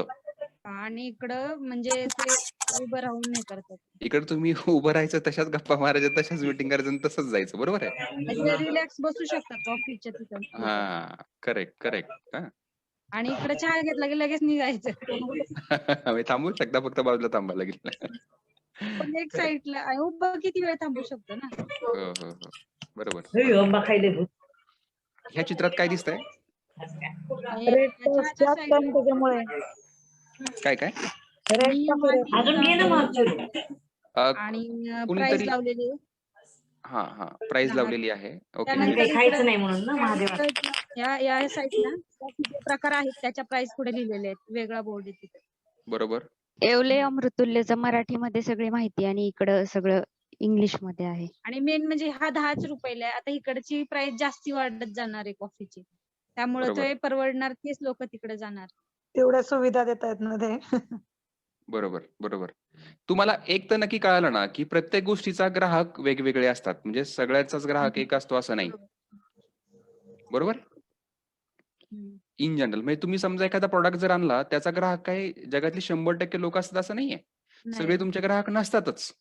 बरोबर? पण मग तुम्ही तुमचा ग्राहक कोण टार्गेट करताय, अचूकतेने कसं हेरताय, त्याला जास्त चांगलं वाटेल तसं कम्युनिकेशन आपल्याला करायला लागतं. बरोबर? तशा मेथड्स आपल्याला बिझनेसमध्ये ठेवायला लागतात, जेणेकरून तशा प्रकारचा टार्गेट ऑडियन्स आपल्याकडे येतो. बरोबर आहे? म्हणजे तुमचा ग्राहक हो. ठरवणं महत्वाचं आहे ना. हो बरोबर. आपण समजा लोणचं तयार केलं, तर जगातली सगळीच लोक आपले काही ग्राहक असतील असं नाही. नाही. तुम्ही जर सगळ्यांसाठी जर मार्केटिंग करत सुटला, तर मग गडबड होईल. लोकांना कळायचंच नाही कोणासाठी आहे. आता जसं इथं बघाल तुम्ही, तर कॅफे कॉफी डे मध्ये सगळे जात नाहीत. तिथं कॉफी त्यांची 100 का 130 रुपयाला चालू होते. स्टार्टिंग. बरोबर ना? हो. पाणी पण 30 रुपयाचं विकत घ्यायला लागतं. सो तो क्लास वेगळा आहे.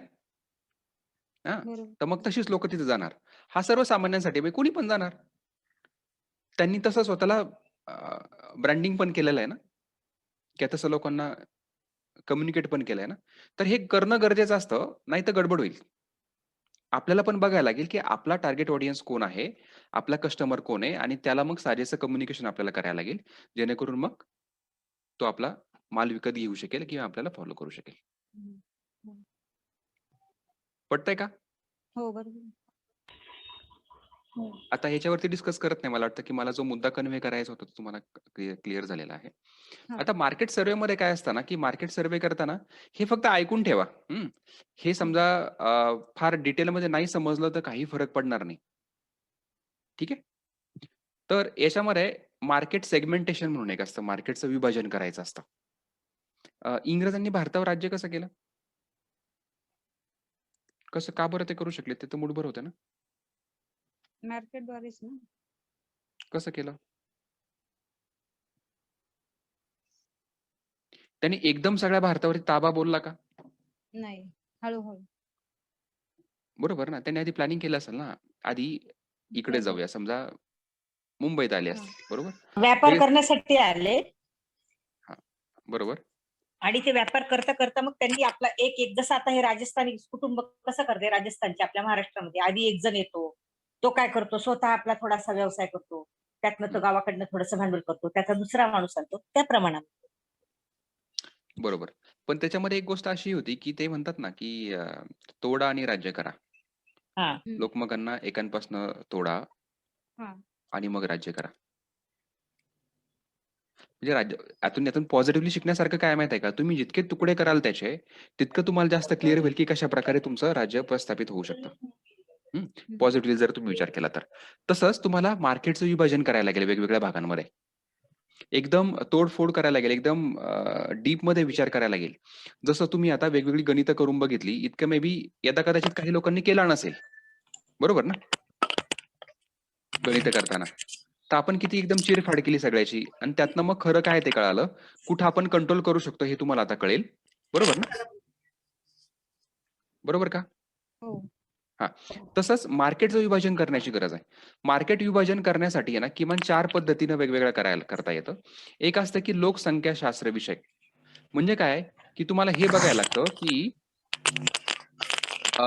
तुमचा जो ग्राहक आहे त्याचं वय साधारणतः काय असणार आहे? हां. त्याचं लिंग काय असणार आहे?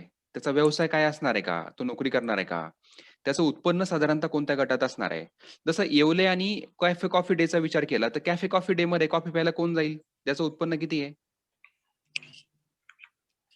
जास्तच असणार. किमान महिन्याला 30-35 हजाराच्या वरती जे कमवतात तेच जातील ना कधीतरी. आणि जे एकदम 70-80 हजार कमवतात ते तर नेहमीच जातील. बरोबर आहे? तर उत्पन्न मॅटर करतं. तुमचा तो माल कोण विकत घेणार आहे? त्यांचा व्यवसाय काय असणार आहे? त्यानंतर मग ते त्याचं स्थान काय आहे? कौटुंबिक परिस्थिती काय आहे? ह्या पण गोष्टी महत्त्वाच्या आहेत. कौटुंबिक परिस्थिती का माहिती आहे का? मे बी ज्याचं फॅमिली मोठी असेल, एकत्र फॅमिली असेल तिथं जास्त लोणचं लागेल. बरोबर ना? आता वार्षिक उत्पन्न मी सांगितल्याप्रमाणे किती आहे ते बघता येतं.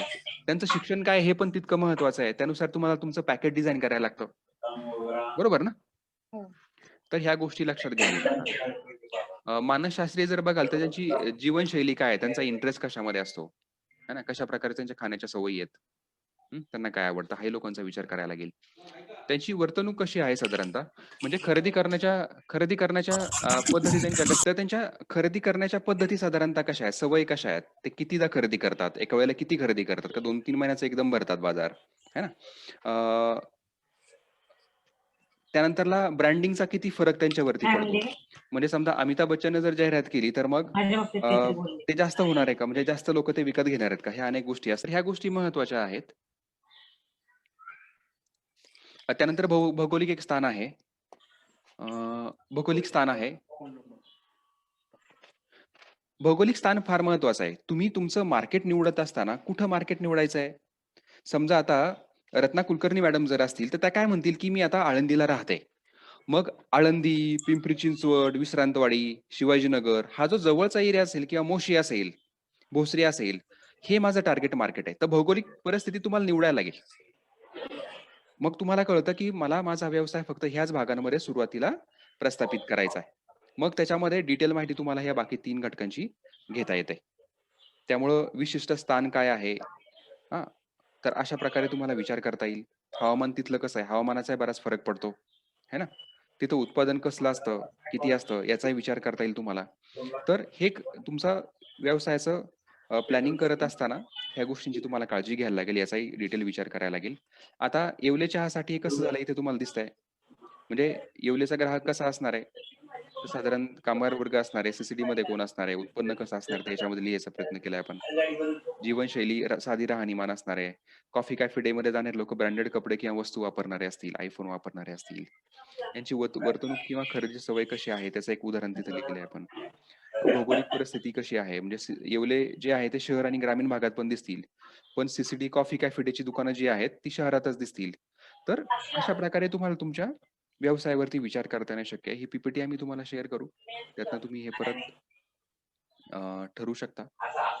करू शकता तुमच्या बिझनेसला कसं अप्लाय होईल त्याप्रमाणे. इथं पण बघा लोकसंख्याशास्त्र विषयक जे मी वरती म्हणालो होतो, त्याचं डिटेलिंग करायचा प्रयत्न केलाय. तुमचा ग्राहक कोण असणार आहे? ग्राहकाचं प्रोफाइल आपण इथे तयार करतो. है ना? व्यवसाय त्यांचा कसा असणार आहे? आता हे बिर्याणीसाठी आहे. उत्पादन बिर्याणी आहे. वार्षिक उत्पन्न कसं असणार आहे? हे याच्यात लिहिलेलं आहे. मानसशास्त्रीय काही गोष्टी लिहिल्यात, की बिर्याणी खाणाऱ्याची जीवनशैली कशी असणार आहे? त्यांना पार्टी करणं आवडतं, बाहेरचं खाणं आवडतं, मांसाहारी असतात. है ना? तर त्यांचं मानसशास्त्र किंवा वर्तणूक कशी असेल याच्यामध्ये लिहिण्याचा प्रयत्न केलाय. इंटरेस्ट कशात आहे? तर बाहेर खाण्यात इंटरेस्ट आहे. नवीन-नवीन पदार्थ खाण्यात इंटरेस्ट आहे. तसं आपल्याला शोधता येतं नक्की कोण आपला ग्राहक असेल. वर्तणूक कशी असेल? खर्चाची सवय, ब्रँड किंवा बाकी या सगळ्या गोष्टी याच्यात तुम्ही लिहिल्यात. वर्तणुकीचं काही बाकीच्या गोष्टी पण इथं आपण तर मार्केट सेगमेंटेशन जर तसं तुम्ही करू शकला तर तुम्हाला तुमचा ग्राहक अचूक शोधता येईल की कोणाशी बोलायचं आहे, कोणाला विकायचं आहे. तर मार्केट सेगमेंटेशन, मार्केट विभाजन आपण पाहिलं. आता हे कॉम्पिटिटरचं बघूया. जसं मी तुम्हाला सुरुवातीला विचारलं की मार्केट सर्व्हे म्हणजे काय? त्यात तुम्ही बऱ्याचशा गोष्टी घेतलेल्या आहेत. एक तर आपला प्रतिस्पर्धी कोण आहे, त्याची माहिती आपल्याला गोळा करता यायला पाहिजे. मार्केटची गरज पण त्यातनं आपल्याला शोधता यायला पाहिजे. हा पण गोष्ट असते ती कॉम्पिटिटरच्या पेक्षा वेगळी गोष्ट आहे ती. पण कॉम्पिटिटरमध्ये काय करता येतं, की किंमत किती आहे? ते कुठं विक्री करतात? कशी विक्री करतात? त्यांचे उत्पादन आपल्यापेक्षा वेगळे कसे आहे? है ना? असे अनेक प्रश्न असतात. त्या प्रश्नांची उत्तरं तुम्हाला शोधायला लागतील.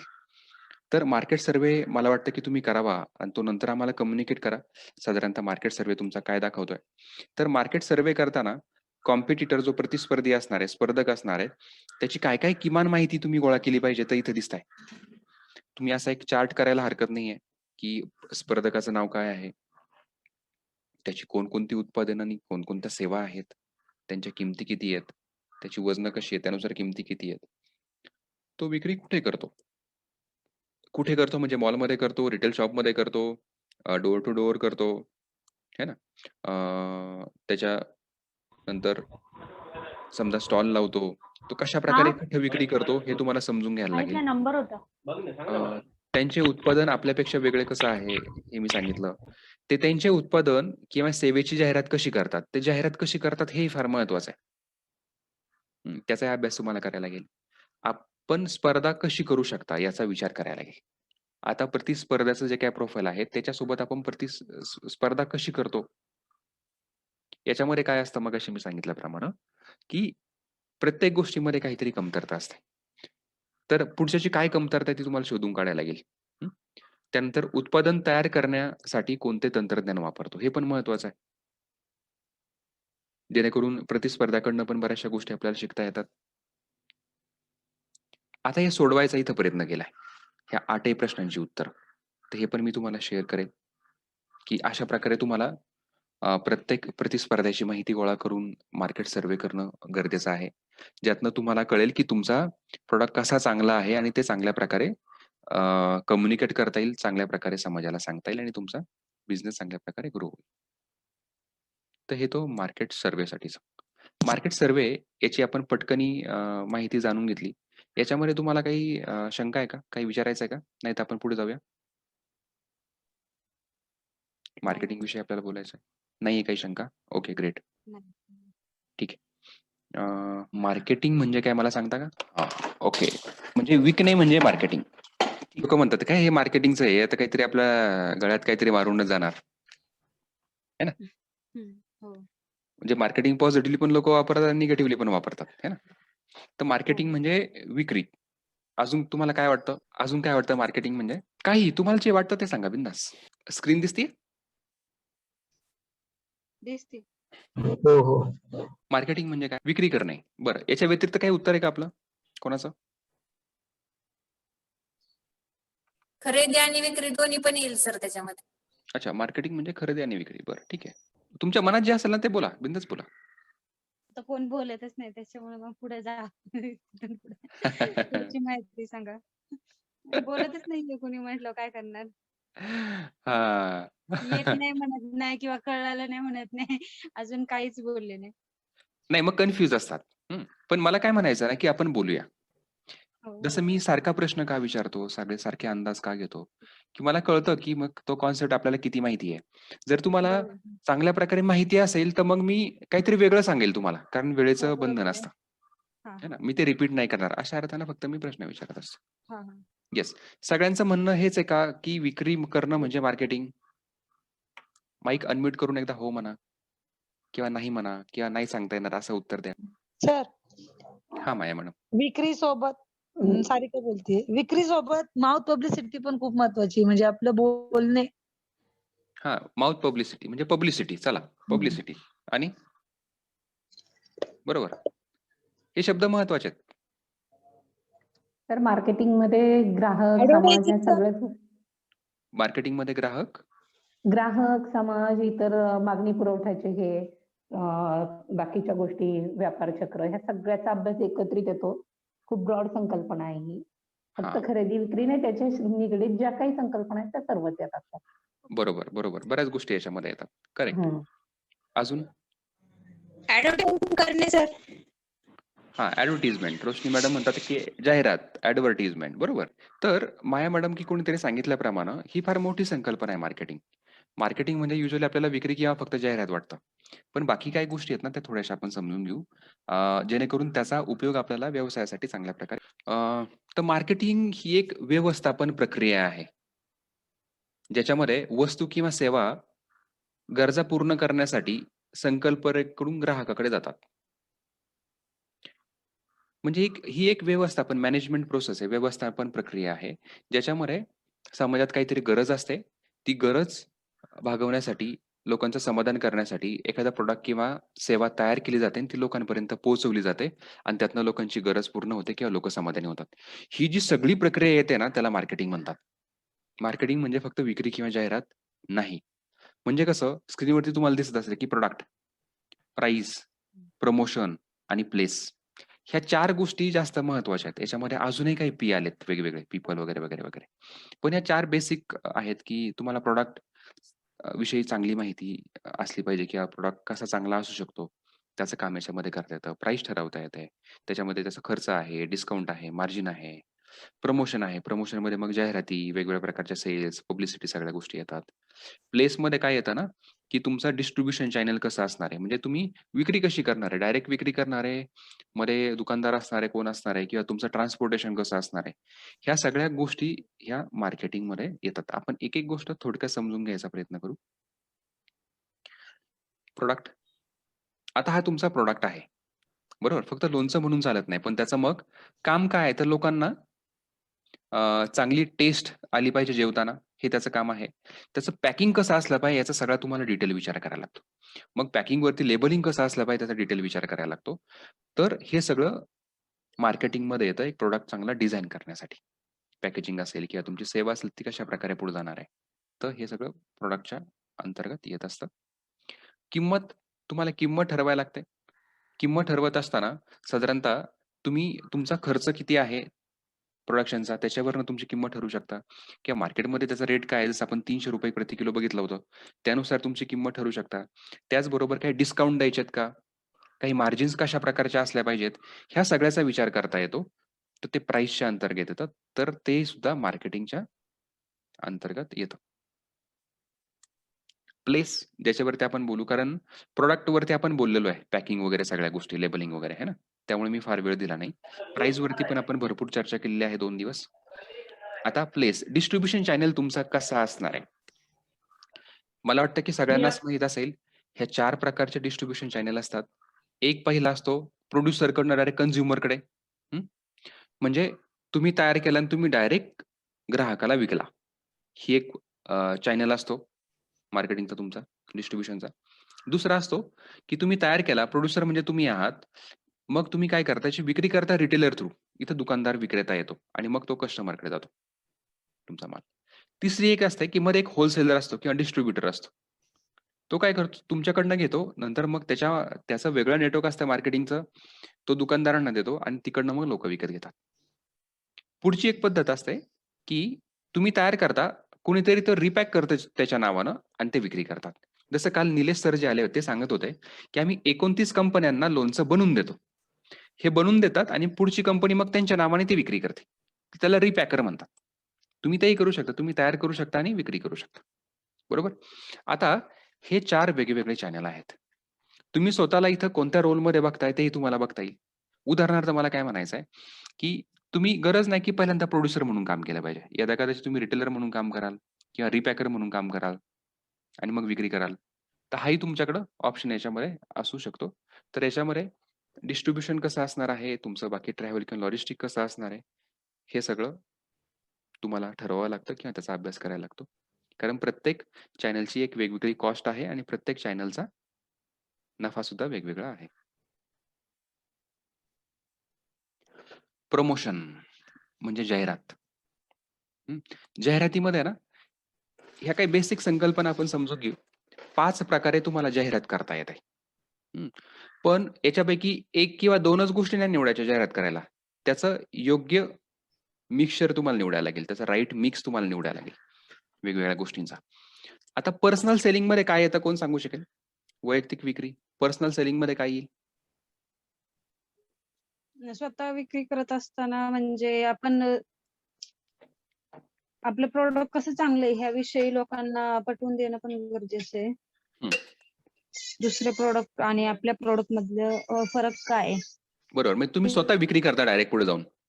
मध्ये कोणीच नसतं. त्याला वैयक्तिक विक्री किंवा पर्सनल सेलिंग म्हणतात. आता जाहिरात मध्ये काय काय येत असेल बरं?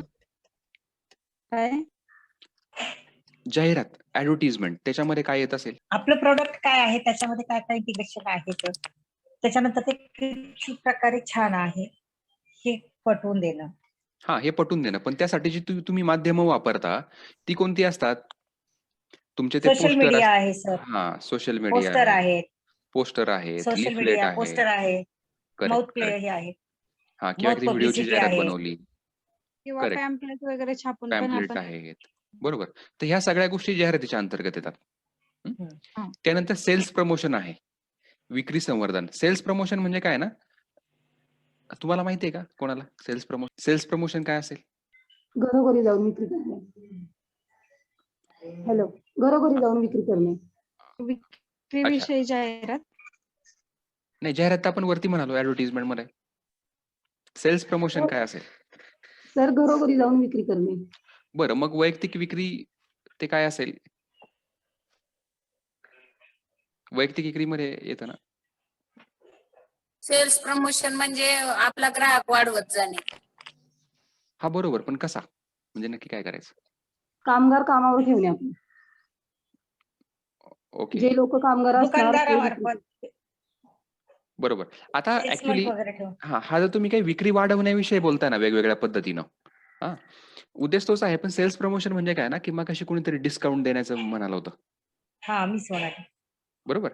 तर तुम्ही काही डिस्काउंट दिले, तुम्हाला सेल्सचं प्रमोशन करायचं ना, म्हणजे लोकांना ते घ्यावंसं वाटलं पाहिजे. कारण का मॉलमध्ये मी गेलो आणि 1 लिटर डेटॉल सोबत मला जर 1 लिटर जर फ्री मिळत असेल किंवा जर मला 20% डिस्काउंट मिळत असेल किंवा मला तुम्हाला हे माहिती असेल ना, की 10% एक्स्ट्रा, हो, 10% 20% एक्स्ट्रा, एक्स्ट्रा 5% ते लेबल लावलेले असतात. त्या पॅकेटमध्ये 200 ग्रॅमऐवजी 210 ग्रॅम, 10% एक्स्ट्रा.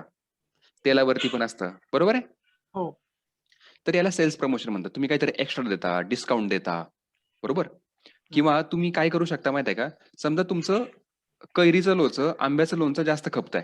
बरोबर आहे? हं. 200 ग्रॅमचं लोणचं घेतल्यावरती तुम्ही त्याच्याबरोबर 50 ग्रॅम तुमचं मिरचीचं ठीक. लोणचं फ्री द्या. म्हणजे ह्याचा पण त्याची चव पाहिल्यानंतर ते पण घेऊ शकता. करेक्ट. किंवा तुम्ही नंतर चटण्या चालू केल्या.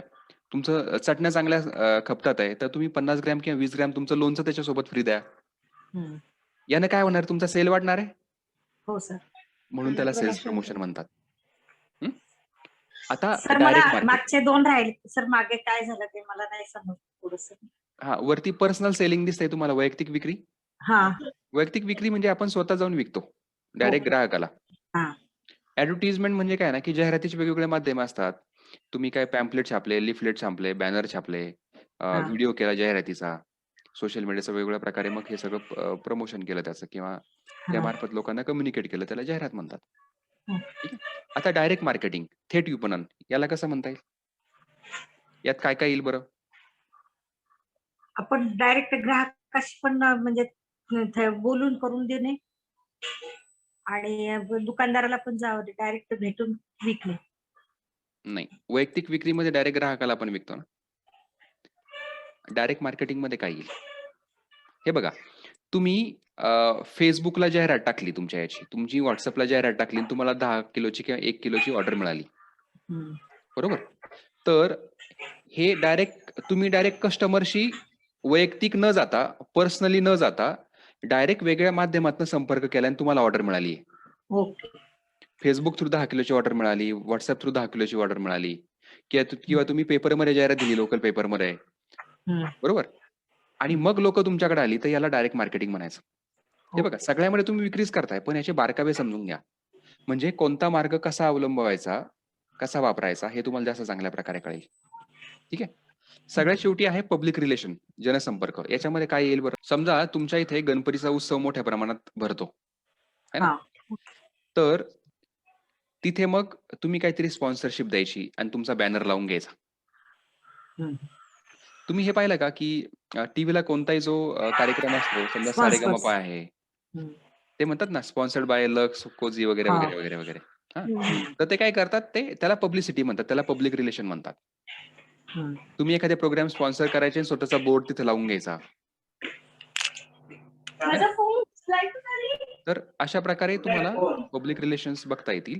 तर हे 5 वेगवेगळे मार्ग आहेत. कोणताही एक वापरून चालत नाही. सगळ्याचं एक योग्य प्रकारचं मिक्स तुम्हाला वापरायला लागेल आणि त्यातनं तुम्ही पुढे जाऊ शकाल. काही उदाहरणं मी सांगतो. याच्यामध्ये तुम्हाला स्टॉल पण लावता येतो. हा जो पर्सनल सेलिंगचा भाग आहे आणि त्याच्यामध्ये तुम्हाला स्टॉल पण लावता येणं शक्य आहे. है ना? ह्या काही प्रमोशनल ॲक्टिव्हिटीज म्हणजे तुम्ही स्टॉल लावलाय किंवा पॅम्पलेट वगैरे छापलेला आहेत किंवा मग Facebook आणि याचा वापर केलाय. या प्रमोशनमध्ये वेगवेगळ्या मीडियाज तुम्हाला वापरता येणं शक्य आहे. दुसरी गोष्ट तुम्हाला एक छान संकल्पना सांगतो मी, की आता समजा लॉकडाऊन आहे, बरोबर? तर लोकांना आपल्या दुकानापर्यंत येता येत नाहीये किंवा आपलं दुकान जरी असलं, तरी समजा रत्ना कुलकर्णी मॅडमचं दुकान समजा आळंदीमध्ये आहे. तर शिवाजीनगरचा ग्राहक घेऊ शकतो का तिकडनं जाऊन? आळंदीला फक्त लोणचं घ्यायला जाऊ शकतो का? नाही. मग तुमचं दुकान तुम्हाला ऑनलाईन आणता येईल का? तर Androidचं ॲप जे तुम्हाला तुमच्या मोबाईलवरती लोकांना ऑर्डर देता येईल, असं ॲप्लिकेशन एक असतं. त्याचा वापर हम्म. तुम्हाला चांगल्या प्रकारे करता येणार आहे. आणि विज्ञान आश्रमकडनं हे तुम्हाला फ्री मिळणार आहे, कोणत्याही चार्जेस शिवाय. आणि त्याचं ट्रेनिंग पण ते कसं वापरायचं. ठीक आहे. म्हणजे हे तसं ओपन Thank you, सोर्सच sir. आहे, फ्रीच आहे. पण हे तुम्हाला माहीत नसावं, पण तुम्हाला या प्रशिक्षणामार्फत तुम्हाला हे स्वतःचं ॲप्लिकेशन तयार करून मिळू शकतं. हे रुची फूड्स नावाचं एक कंपनी आहे शिरवाळा पुण्याजवळ. सारिका जगताप मॅडम आहेत, त्या उद्योजक आहेत. त्यांना हे विज्ञान आश्रमनं तयार करून दिलंय. याच्यामध्ये बघा, जर तुमची स्वतःचं दुकान असतं. Flipkartला कसं होतं ना किंवा Amazonला, की तिथं बाकीच्या पण बऱ्याच लोकांची दुकानं असतात. प्रॉडक्ट असतात. बरोबर आहे? बरोबर ना? हो. Amazonला हो समजा सर. तुम्ही सांगितलं, की मला लोणचं घ्यायचं तर एकदम 5-50 प्रकारची लोणची तिथं येतात. हम्म. इथं फक्त तुमचं दुकान असेल. समजा तुमच्या दुकानात जर कोणी एंट्री केली तर तुम्हाला तुमचे सगळे प्रॉडक्ट दाखवता येतात. दुसऱ्या कोणाचेच नाहीत. बरोबर? शेजारच्या दुकानात तो बघू शकत नाही. तसं आहे. हे तुमचं स्वतःचं वैयक्तिक दुकान आहे. फक्त हे ऑनलाईन दुकान आहे. याच्यामध्ये तुम्ही तुमचे सगळे प्रॉडक्ट टाकू शकता. स्वतःविषयी माहिती भरू शकता. लोकं इथून तुम्हाला ऑर्डर देतात. ऑनलाईन पैसे पण ट्रान्सफर होतात. तुम्ही त्यांना बिल पण देत असता. तुम्ही डिलिव्हरी चार्जेस पण त्याच्यामध्ये लावू शकता, बिलं देऊ शकता आणि ती लोकं तुम्हाला ऑनलाईन पेमेंट करू शकतील आणि हे 100% फ्री सॉफ्टवेअर आहे. तर हे रुची फूडचं तयार केलेलं आहे. कॉम्प्युटरवरती त्यांची ती वेबसाईट किंवा ते दुकान जर ओपन केलं, त्या लिंकमधनं ते असं दिसेल. मोबाईलवरती जर ओपन केलं तर हे असं दिसेल. त्यांचे भरपूर प्रॉडक्ट आहेत. याच्यामध्ये अगदी तुम्हाला डिस्काउंटेड प्राइस पण देता येते. जसं की तुम्ही इथं बघाल वरती लाडू आहेत काहीतरी हां, डिंक लाडू. इथं ₹650 किंमत आहे ती खोडली आणि ₹600 आलाय. तर ह्या पण गोष्टी ऑटोमॅटिक होतात. 8% डिस्काउंट, 6% डिस्काउंट हे पण ऑटोमॅटिक तिथे येतं. जेणेकरून ग्राहकाशी कम्युनिकेशन तुम्हाला चांगलं करता येईल. तुमचे प्रॉडक्ट सगळे दाखवता येतील. त्यासाठी तुमचे चांगले पदार्थांचे फोटो लागतील, त्याच्या किमती लागतील, थोडं डिस्क्रिप्शन लिहावं लागेल. तर अशा प्रकारे ह्या मॅडमचं इथे दुकान तुम्हाला बघायला मिळेल. हे तुम्हाला तयार करून मिळेल स्वतःसाठी. आता फक्त ते दुकान तयार करून चालत नाही. तर त्याचं प्रमोशन पण करावं लागतं. तुम्ही जर बघाल WhatsAppच्या आपल्या ग्रुपला सचिन गडे सरांनी सुद्धा त्यांचंही ऑनलाईन दुकान त्यांनी सुरू केलेलं आहे. त्याचा फोटो पाठवला, लिंक पाठवली होती. कीर्ती मॅडमने ते बघितलेलं आहे. संकल्प एंटरप्राइजेस म्हणून 12:06 सचिन गडे सरांनी त्यांचं जे ऑनलाईन दुकान आहे त्याची लिंक पाठवली आहे. त्या लिंकला जर तुम्ही क्लिक केलं तर मग मी स्क्रीनशॉट दाखवल्याप्रमाणे तुम्हाला तिथं माहिती बघता येईल, ऑर्डर प्लेस करता येईल, पेमेंट पण करता येईल. आता ह्या सगळ्या ज्या गोष्टी आहेत, समजा हे तुम्ही दुकान जरी सुरू केलं, ते प्रमोट करायला लागेल आपल्याला. तर मग सोशल मीडिया आता फार जोरात आहे. जसं की काल आपल्याला निलेश सरांनी पण सांगितलं, की तुम्ही सोशल मीडियाचा चांगला वापर करा. मग ते करत असताना चांगली प्रोफेशनल सर्व्हिस तुम्हाला घेता येऊ शकतं. तर विज्ञान आश्रमने एका कंपनीसोबत टाय-अप केलेला आहे. ती IT कंपनी आहे, ती असंच मार्केटिंगचं काम करते. तर त्यांनी आपल्याला ₹1000 पॅकेज दिलंय. जे की फार डिस्काउंटेड आहे. ₹1000 अदरवाईज काही मिळणार नाही आपल्याला मार्केटमध्ये. तर Facebookचं तुमचं स्वतःचं वेगळं बिझनेस पेज तयार करून मिळेल. Instagram पण आहे. Instagramचं पण वेगळं बिझनेस पेज तयार करून मिळेल. WhatsAppचं बिझनेस अकाउंट तयार करून मिळेल. त्याचसोबत 5 वेगळ्या प्रकारचे जाहिरातीचे पोस्टर्स, ग्राफिक ते आपल्याला तयार करून देतील आपल्या रिक्वायरमेंट प्रमाणे आणि ते 1 महिन्याभरात दर आठवड्याला एक अशा प्रकारे ते प्रमोट करतील. आणि त्यानंतर हे जे काही सगळे तुमचे वेगवेगळे पेजेस, अकाउंट्स तयार झालेत, हे किंवा हे पोस्टर कसे तयार तुम्ही केले पाहिजेत आणि याचा वापर कसा करायचा सोशल मीडियाचा चांगल्या प्रकारे, जेणेकरून व्यवसाय चांगला होईल. त्यासाठीचं एक बेसिक सोशल मीडिया वापरायचं प्रशिक्षण सुद्धा ही लोकं आपल्याला देतात. तर त्याची किंमत साधारणतः ₹1000 आहे. तुम्हाला ह्याही सबस्क्रिप्शनचा फायदा घेता येऊ शकतो. त्यासाठी फक्त योगेश ओंकार सरांना तुम्ही कॉन्टॅक्ट करा. तर अशा प्रकारे हे आहे. आता हे झालं, की माझ्याकडे जो सगळा कंटेंट आहे त्याविषयी. आपल्यासोबत सचिन गडे सर पण आहेत. आपण त्यांच्याशी पण चर्चा करू, की सर तुम्ही कसं तुमचं मार्केटिंग करताय? ह्या तर गोष्टी आहेत, की अशा प्रकारे करता येऊ शकतं. पण आता सुरुवातीला कसं-कसं तुम्ही केलं आणि यांनी कसं मार्केटिंग करावं तुम्हाला वाटतं? सचिन गडे सर.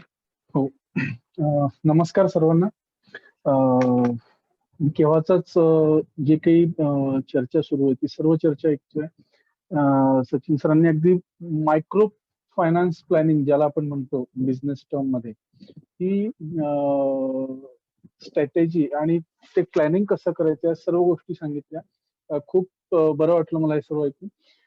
सुरुवातीला जसं मी माझं इंट्रोडक्शन करून दिलं होतं, तर त्यावेळेला सांगितलं होतं की साधारण 8-10 वर्षापासून मी हे करतो. सुरुवातीला मी ज्यावेळेला मॅन्युफॅक्चरिंग मध्ये आलो त्यावेळेला सर तुमचा डोअर आवाज टू खूप डोअर क्रॅक होतोय. आवाज येतोय. क्लिअर आहे. आवाज क्लिअर आहे आमच्याकडे. रत्ना मॅडम तुम्ही एकदा फक्त परत फार तर बाहेर पडून परत जॉइन व्हा. मे बी इंटरनेटचा ओके किंवा काही वेगळा इश्यू असेल. तर सुरुवातीला माझं ज्यावेळेला मी प्रोडक्ट तयार केलं त्यावेळेला माझ्या कॉन्टॅक्ट मधले जे असतील त्या सर्व कॉन्टॅक्ट मधल्या सर्व लोकांना मी त्याच्याबद्दल माहिती दिली व्हॉट्सअपवर आणि जिथे शक्य होतं तिथे फोनवर बोलून अशा पद्धतीने मी सुरुवात केली. त्यानंतर हे सगळं झाल्यानंतर मला असं लक्षात आलं की माझ्या कॉन्टॅक्ट मधले जे लोक आहेत ते फार फार तर 1 किंवा 2 वेळा घेतील, नंतर काय.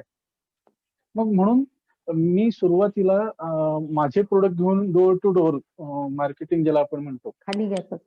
त्या पद्धतीने मी माझे प्रोडक्ट डोअर टू डोअर घेऊन जायचो आणि त्या ठिकाणी त्याबद्दल माहिती द्यायचो, प्रमोशन करायचो आणि जिथे विक्री करणं शक्य आहे त्या ठिकाणी लगेच विक्री पण करायचो. हे सगळं करत असताना मी क्वालिटी मेंटेन ठेवली आणि क्वालिटी मेंटेन ठेवल्यामुळे जे माझे सुरुवातीला जे कस्टमर होते त्यांना ती चव आवडल्यामुळे त्यांनी त्यांच्याकडनं वारंवार मागणी यायला लागली. आता सुरुवातीला हे करत असताना माझ्या हे लक्षात आलं की आपण ठीक आहे, ज्या वेळेला आपण प्रोडक्शन कमी स्वरूपात होतं त्यावेळेला हे जास्त करू शकत होतो, परंतु जसं प्रोडक्शन वाढायला लागलं तसं मला डोअर टू डोअर फिरणं शक्य होत नव्हतं. मग त्यावेळेला काही दुकानदार जे आहेत त्या दुकानदारांना मी कॉन्टॅक्ट केले. माझं प्रोडक्ट त्यांना फ्री सॅम्पल त्यांना स्वतःसाठी दिले. उदाहरणार्थ लोणचं असेल, 100 ग्रॅम लोणचं मी त्यांना पॅक करून दिलं. सर हे लोणचं तुमच्यासाठी आहे, तुम्ही टेस्ट करा आणि तुम्हाला जर आवडलं तर मग मला सांगा, आपण तुमच्या दुकानातून हे सेल करू. अशा पद्धतीने मी याची सुरुवात केली. हे सर्व झाल्यानंतर काही लोक जे बाहेरगावचे आहेत म्हणजे आउट ऑफ सिटी आहेत, तर त्या लोकांना कळण्यासाठी मग फेसबुक असेल किंवा व्हॉट्सअप आहे, अशा माध्यमातून मी माझ्या प्रोडक्टची जाहिरात करत राहिलो. इतर ठिकाणी जे असतील म्हणजे माझ्या फेसबुकच्या ला जर 100 माझे एक कॉन्टॅक्ट मिनिट मधले सर, मित्र तुम्ही असतील, दुकानदाराला किती ग्राम टेस्ट साठी दिले एवढं सांगू शकता का? ते मॅडम आपल्यावर असतं. एक मी 100 ग्रॅम 50 ते 100 ग्रॅम असं द्यायचं आपण. 50-100 ग्रॅम त्याला ते चव नाही म्हणजे टेस्ट साठी दाखवण्यास. तेवढं द्यायचं ना? हा. एक छोटं पॅक. आता सपोज आपण ठरवलं की 1-1 किलोचं आपलं बॉटल असेल तर आपण 1 किलो दिलेलं परवडेल का? नाही परवडणार. नाही. आणि आपल्याला जर आपल्या एरियामध्ये 50-100 दुकानं असतील तर 1 क्विंटल लोणचं आपलं फक्त सॅम्पलिंग साठी जाईल आपलं. म्हणून त्याच्यासाठी आपल्याला जर फ्री सॅम्पल द्यायचे असतील तर मग हा. आपण 50 ग्रॅम 100 ग्रॅम अशा पद्धतीने त्याचं नियोजन करू शकतो. आणि ते ओके सर. नियोजन करून मग आपण त्या दुकानदार असतील किंवा जे कोणी मॉलवाले असतील तर त्या ठिकाणी आपण ते देऊ शकतो. तर अशा पद्धतीने मी व्हॉट्सअप असेल, फेसबुक असेल यांच्या माध्यमातून मी माझ्या प्रोडक्टचं प्रमोशन करत राहिलो. आणि फेसबुकवर किंवा व्हॉट्सअपवरचे जे माझे मित्र आहेत त्यांनाही हे सांगितलं की तुम्ही सुद्धा याला शेअर करा इतर ठिकाणी. तुमच्या फेसबुक मधले जेवढे ग्रुप असतील त्यांच्यामध्ये तुम्ही हे शेअर करा, त्यांना सांगा. म्हणजे अशा पद्धतीने मी माझ्या प्रोडक्टची प्रसिद्धी केली, प्रोपगंडा केला. ओके. आणि आजपर्यंत आज अशा लेवलला म्हणजे थोड्या पूर्वी जसं सचिन सरांनी सांगितलं की मी माझ्या शॉपचं जे ऑनलाईन शॉप सुरू केलं, ऑनलाईन स्टोअर. तर हे कशामुळे, कारण माणसाला परिस्थितीमध्ये म्हणजे एखादी परिस्थिती माणसावर आली तर त्यावेळेला काय करता आलं पाहिजे किंवा काय केलं पाहिजे हे परिस्थिती आपल्याला शिकवत असते सर्व. त्यासाठी आपण डोळे उघडे ठेवून मार्केटमध्ये फिरलं पाहिजे, आपल्या निरीक्षण केलं पाहिजे, वैचारिक कल्पना या सर्व गोष्टींचा आपण पुरेपूर उपयोग करून घेतला पाहिजे. मग मला असं लक्षात आलं की मागच्या 1-1.5 वर्षापासून कोरोना सुरू आहे आणि बिझनेस जर बंद झाला तर मग आपला बिझनेस तर बंद होईल, पण आपल्या बिझनेसवर डिपेंड असणारे जे काही कर्मचारी आहेत, कामगार आहेत, त्यांचाही अर्थार्जनाचा प्रश्न निर्माण होईल. म्हणून मग अशा वेळेला या परिस्थितीमध्ये ऑनलाईन मार्केटिंगचा जर आपण वापर करून ऑनलाईन स्टोअर केलं आणि जी ऑर्डर आपल्याला येते ती ऑर्डर आपण जर डायरेक्ट डिस्पॅच केली तर काय होणार आहे, आपलं प्रोडक्शनही कंटिन्यू चालू राहील आणि आपलं प्रॉफिट ऑफ मार्जिनही वाढेल. म्हणून अशा पद्धतीने वेगवेगळ्या संकल्पनांचा उपयोग करून आपण ह्या गोष्टी सहजपणे करू शकतो. आता ही जी ऑनलाईन मार्केटिंग जे तुम्हाला मुद्दामून मी आपल्या व्हॉट्सअपच्या ग्रुपवर टाकलेलं आहे, ऑनलाईन स्टोअर, ही संकल्पनाही मला सचिन सरांकडूनच कळाली. म्हणजे त्यांनी मला ज्या वेळेला आमचं डिस्कशन झालं तर त्यावेळेला सांगितलं सर हे असं असं पण तुम्ही करू शकता. मग म्हटलं हरकत नाही सर, काही हरकत नाही, आपण त्या पद्धतीने करू.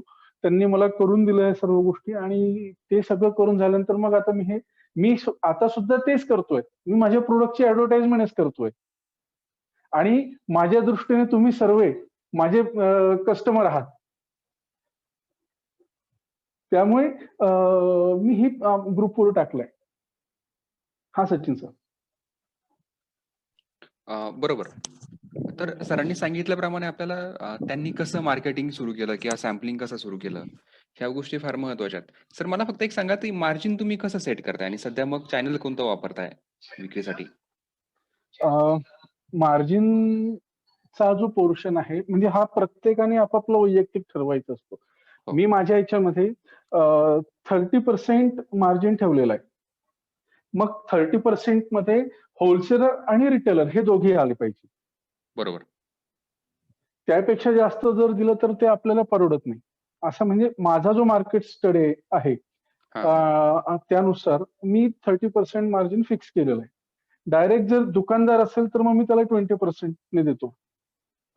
आणि परत त्याच्यामध्ये बल्क क्वांटिटी मध्ये जर असेल एखादा दुकानदार, समजा त्याने सांगितलं किंवा ठीक आहे मला 2-2 क्विंटल हवा आहे सगळे लोणचे, तर मग त्यावेळेला आपण तिथे 5% अजून मार्जिन देतो त्याला.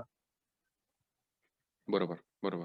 हा, तर अशा पद्धतीने मी माझं मार्जिन फिक्स केलेलं आहे आणि त्याच पद्धतीने मी काम करतोय. पुण्यामध्ये पण बऱ्याच ठिकाणी माझा माल येतो. हे मसाले आणि लोणचे वगैरे येतात. तिथेही त्याच पद्धतीने तिथे जे लोक आहेत म्हणजे काही गृहिणी आहेत ज्या घरून व्यवसाय करतात, त्या माझ्याकडनं बल्कमध्ये माल घेऊन जातात आणि ते तिकडे रिसेल करतात. मग असं करतात. हा पण एक मुद्दा चांगला आहे. मग समजा आमच्यापैकी जर कोणाला वाटलं की सुरुवातीला आम्ही तुमचे प्रोडक्ट विकून बघतो किंवा विकतो किंवा मग मे बी तुमचे बाकी पण बरेचसे मसाले किंवा बाकीच्या गोष्टी आहेत, तर हे कसं आहे की सुरुवातीला फक्त मटेरियल घ्यायला लागेल तुमच्याकडनं आणि आमचं व्यवसाय सुरू होऊ शकतो, असं म्हणजे करता येण्याची शक्यता? हो, येईल. उलट त्याच्यामुळे काय होईल, बेनिफिट असा होईल की आपल्या आता हे जे प्रशिक्षणार्थी आहे सगळ्याच्या सगळ्या उद्योग जरी सुरू करायचं म्हटलं तरी एक इन्व्हेस्टमेंट करण्यापूर्वी एक चांगला अनुभव आपल्याला मिळावा. मार्केटिंगचं मार्केटिंग करता यावं किंवा बिझनेस चे काही लूप हॉल्स काय आहेत किंवा बारीक काय काय कोणकोणत्या गोष्टी लक्षात ठेवाव्या लागतं हे सगळं कळण्यासाठी आपण हा एक प्रयत्नही करू शकतो की जर कोणी जर इंटरेस्टेड असेल किंवा इच्छुक असेल किंवा मला तुमचे पिकल्स वगैरे द्या, आपण त्यांना ते सप्लाय करू, ते तिथून म्हणजे माझ्याकडनं पर्चेसिंग करून झाल्यानंतर ते त्यांच्या एरियामध्ये सप्लाय करतील. त्याच्यामुळे त्यांना मार्केटिंगचाही अनुभव येईल आणि लगेच इनिशियल स्टेजला ह्यूज इन्व्हेस्टमेंट जी करावी लागणार आहे प्रोडक्शनसाठी, पर्चेसिंग म्हणजे सगळं साहित्य खरेदी करा, रॉ मटेरियल खरेदी करा, कर्मचारी बघा, पॅकिंग, लेबलिंग, सर्टिफिकेशन, लायसन्स, याच्यासाठी जी काही इन्व्हेस्टमेंट करावी लागेल ती आजच्या आज करण्याची गरज पडणार नाही.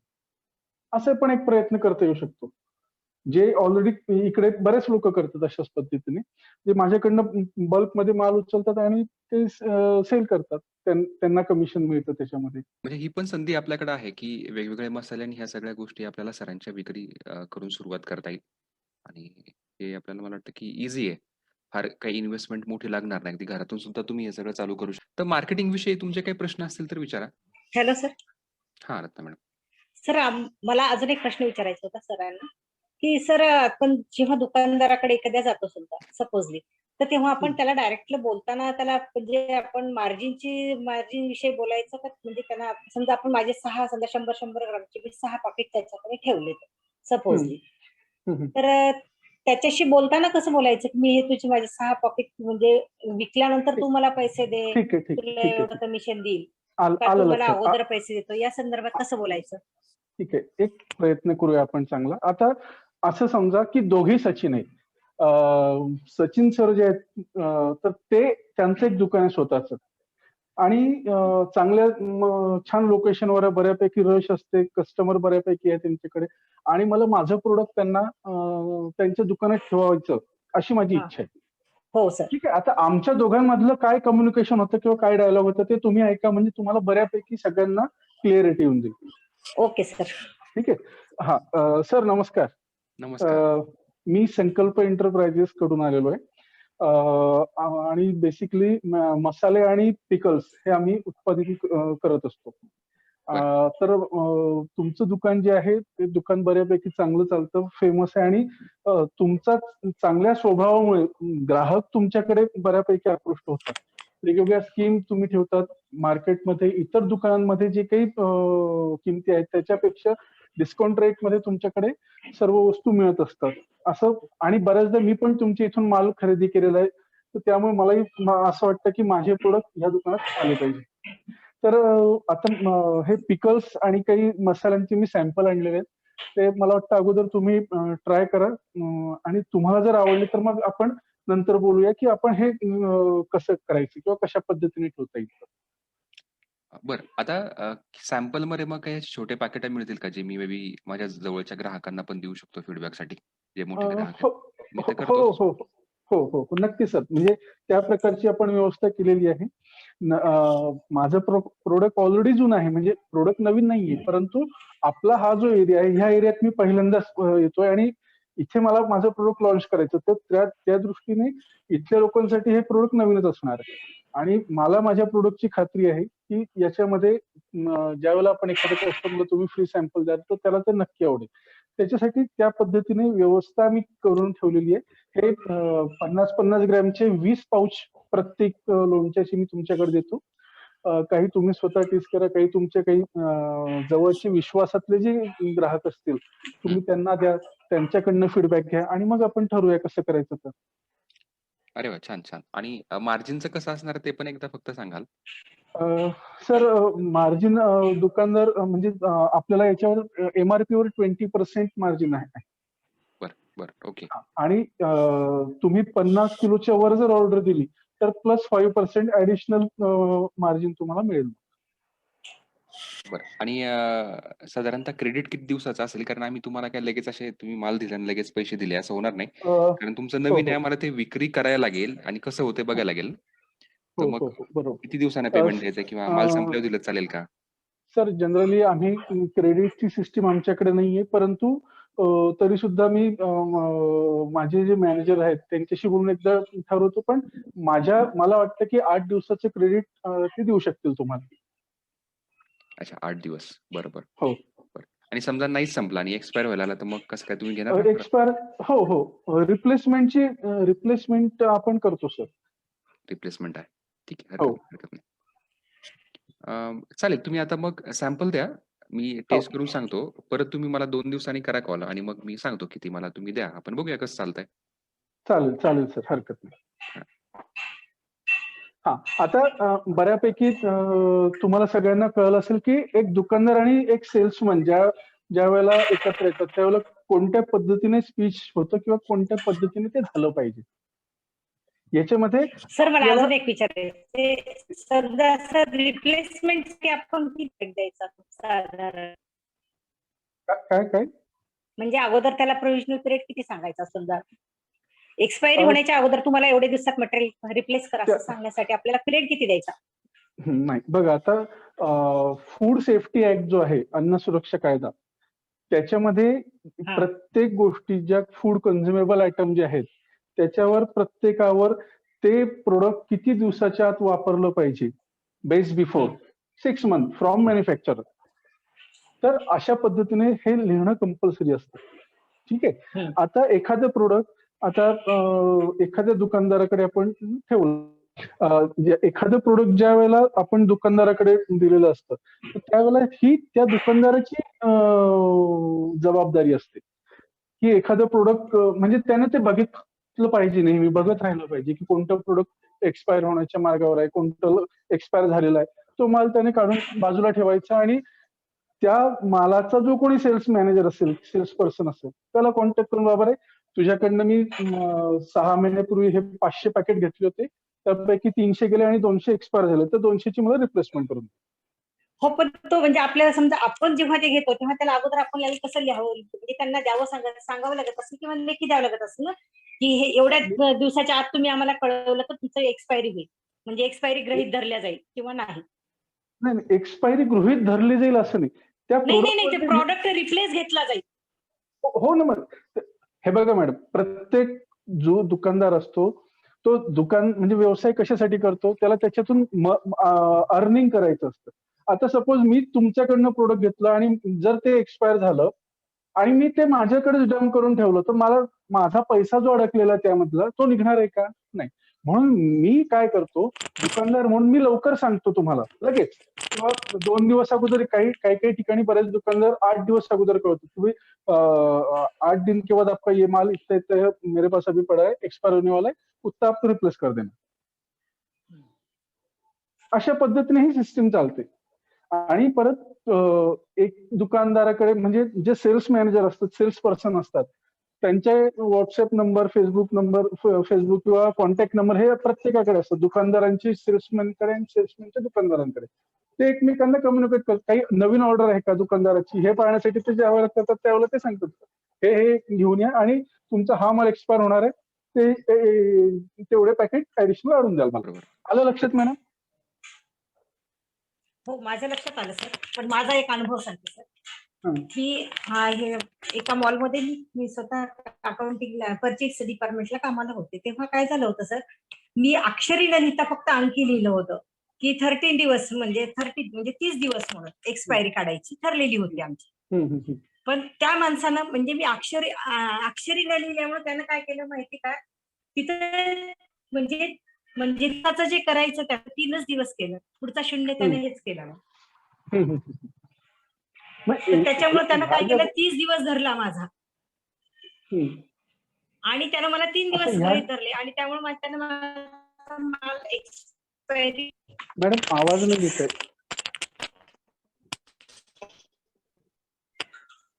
हॅलो इकडेच आवाज. Hello hello hello hello. हा येतोय आवाज. हॅलो. चालेल. मला वाटतं की जे काही महत्वाचे प्रश्न होते मार्केटिंग विषयी ते आता तुम्ही विचारलेले आहेत. आपल्याला सचिन सरांशी परत नंतरही बोलता येईल. ती काही अडचण नक्की नाही आहे आणि करताना पण वेगवेगळ्या अडचणी आपल्याला बोलता येणं शक्य आहे. आता परत वेळेची मर्यादा बघता आपल्याला पुढे जाता येईल दुसऱ्या सेशनमध्ये. Sachin sir thank you. तुम्ही काही महत्वाचे जे प्रश्न सरांचा प्रत्येकाच्या डोक्यात असतात त्याची उत्तरं दिलीत आणि तुमचा अनुभव शेअर केला.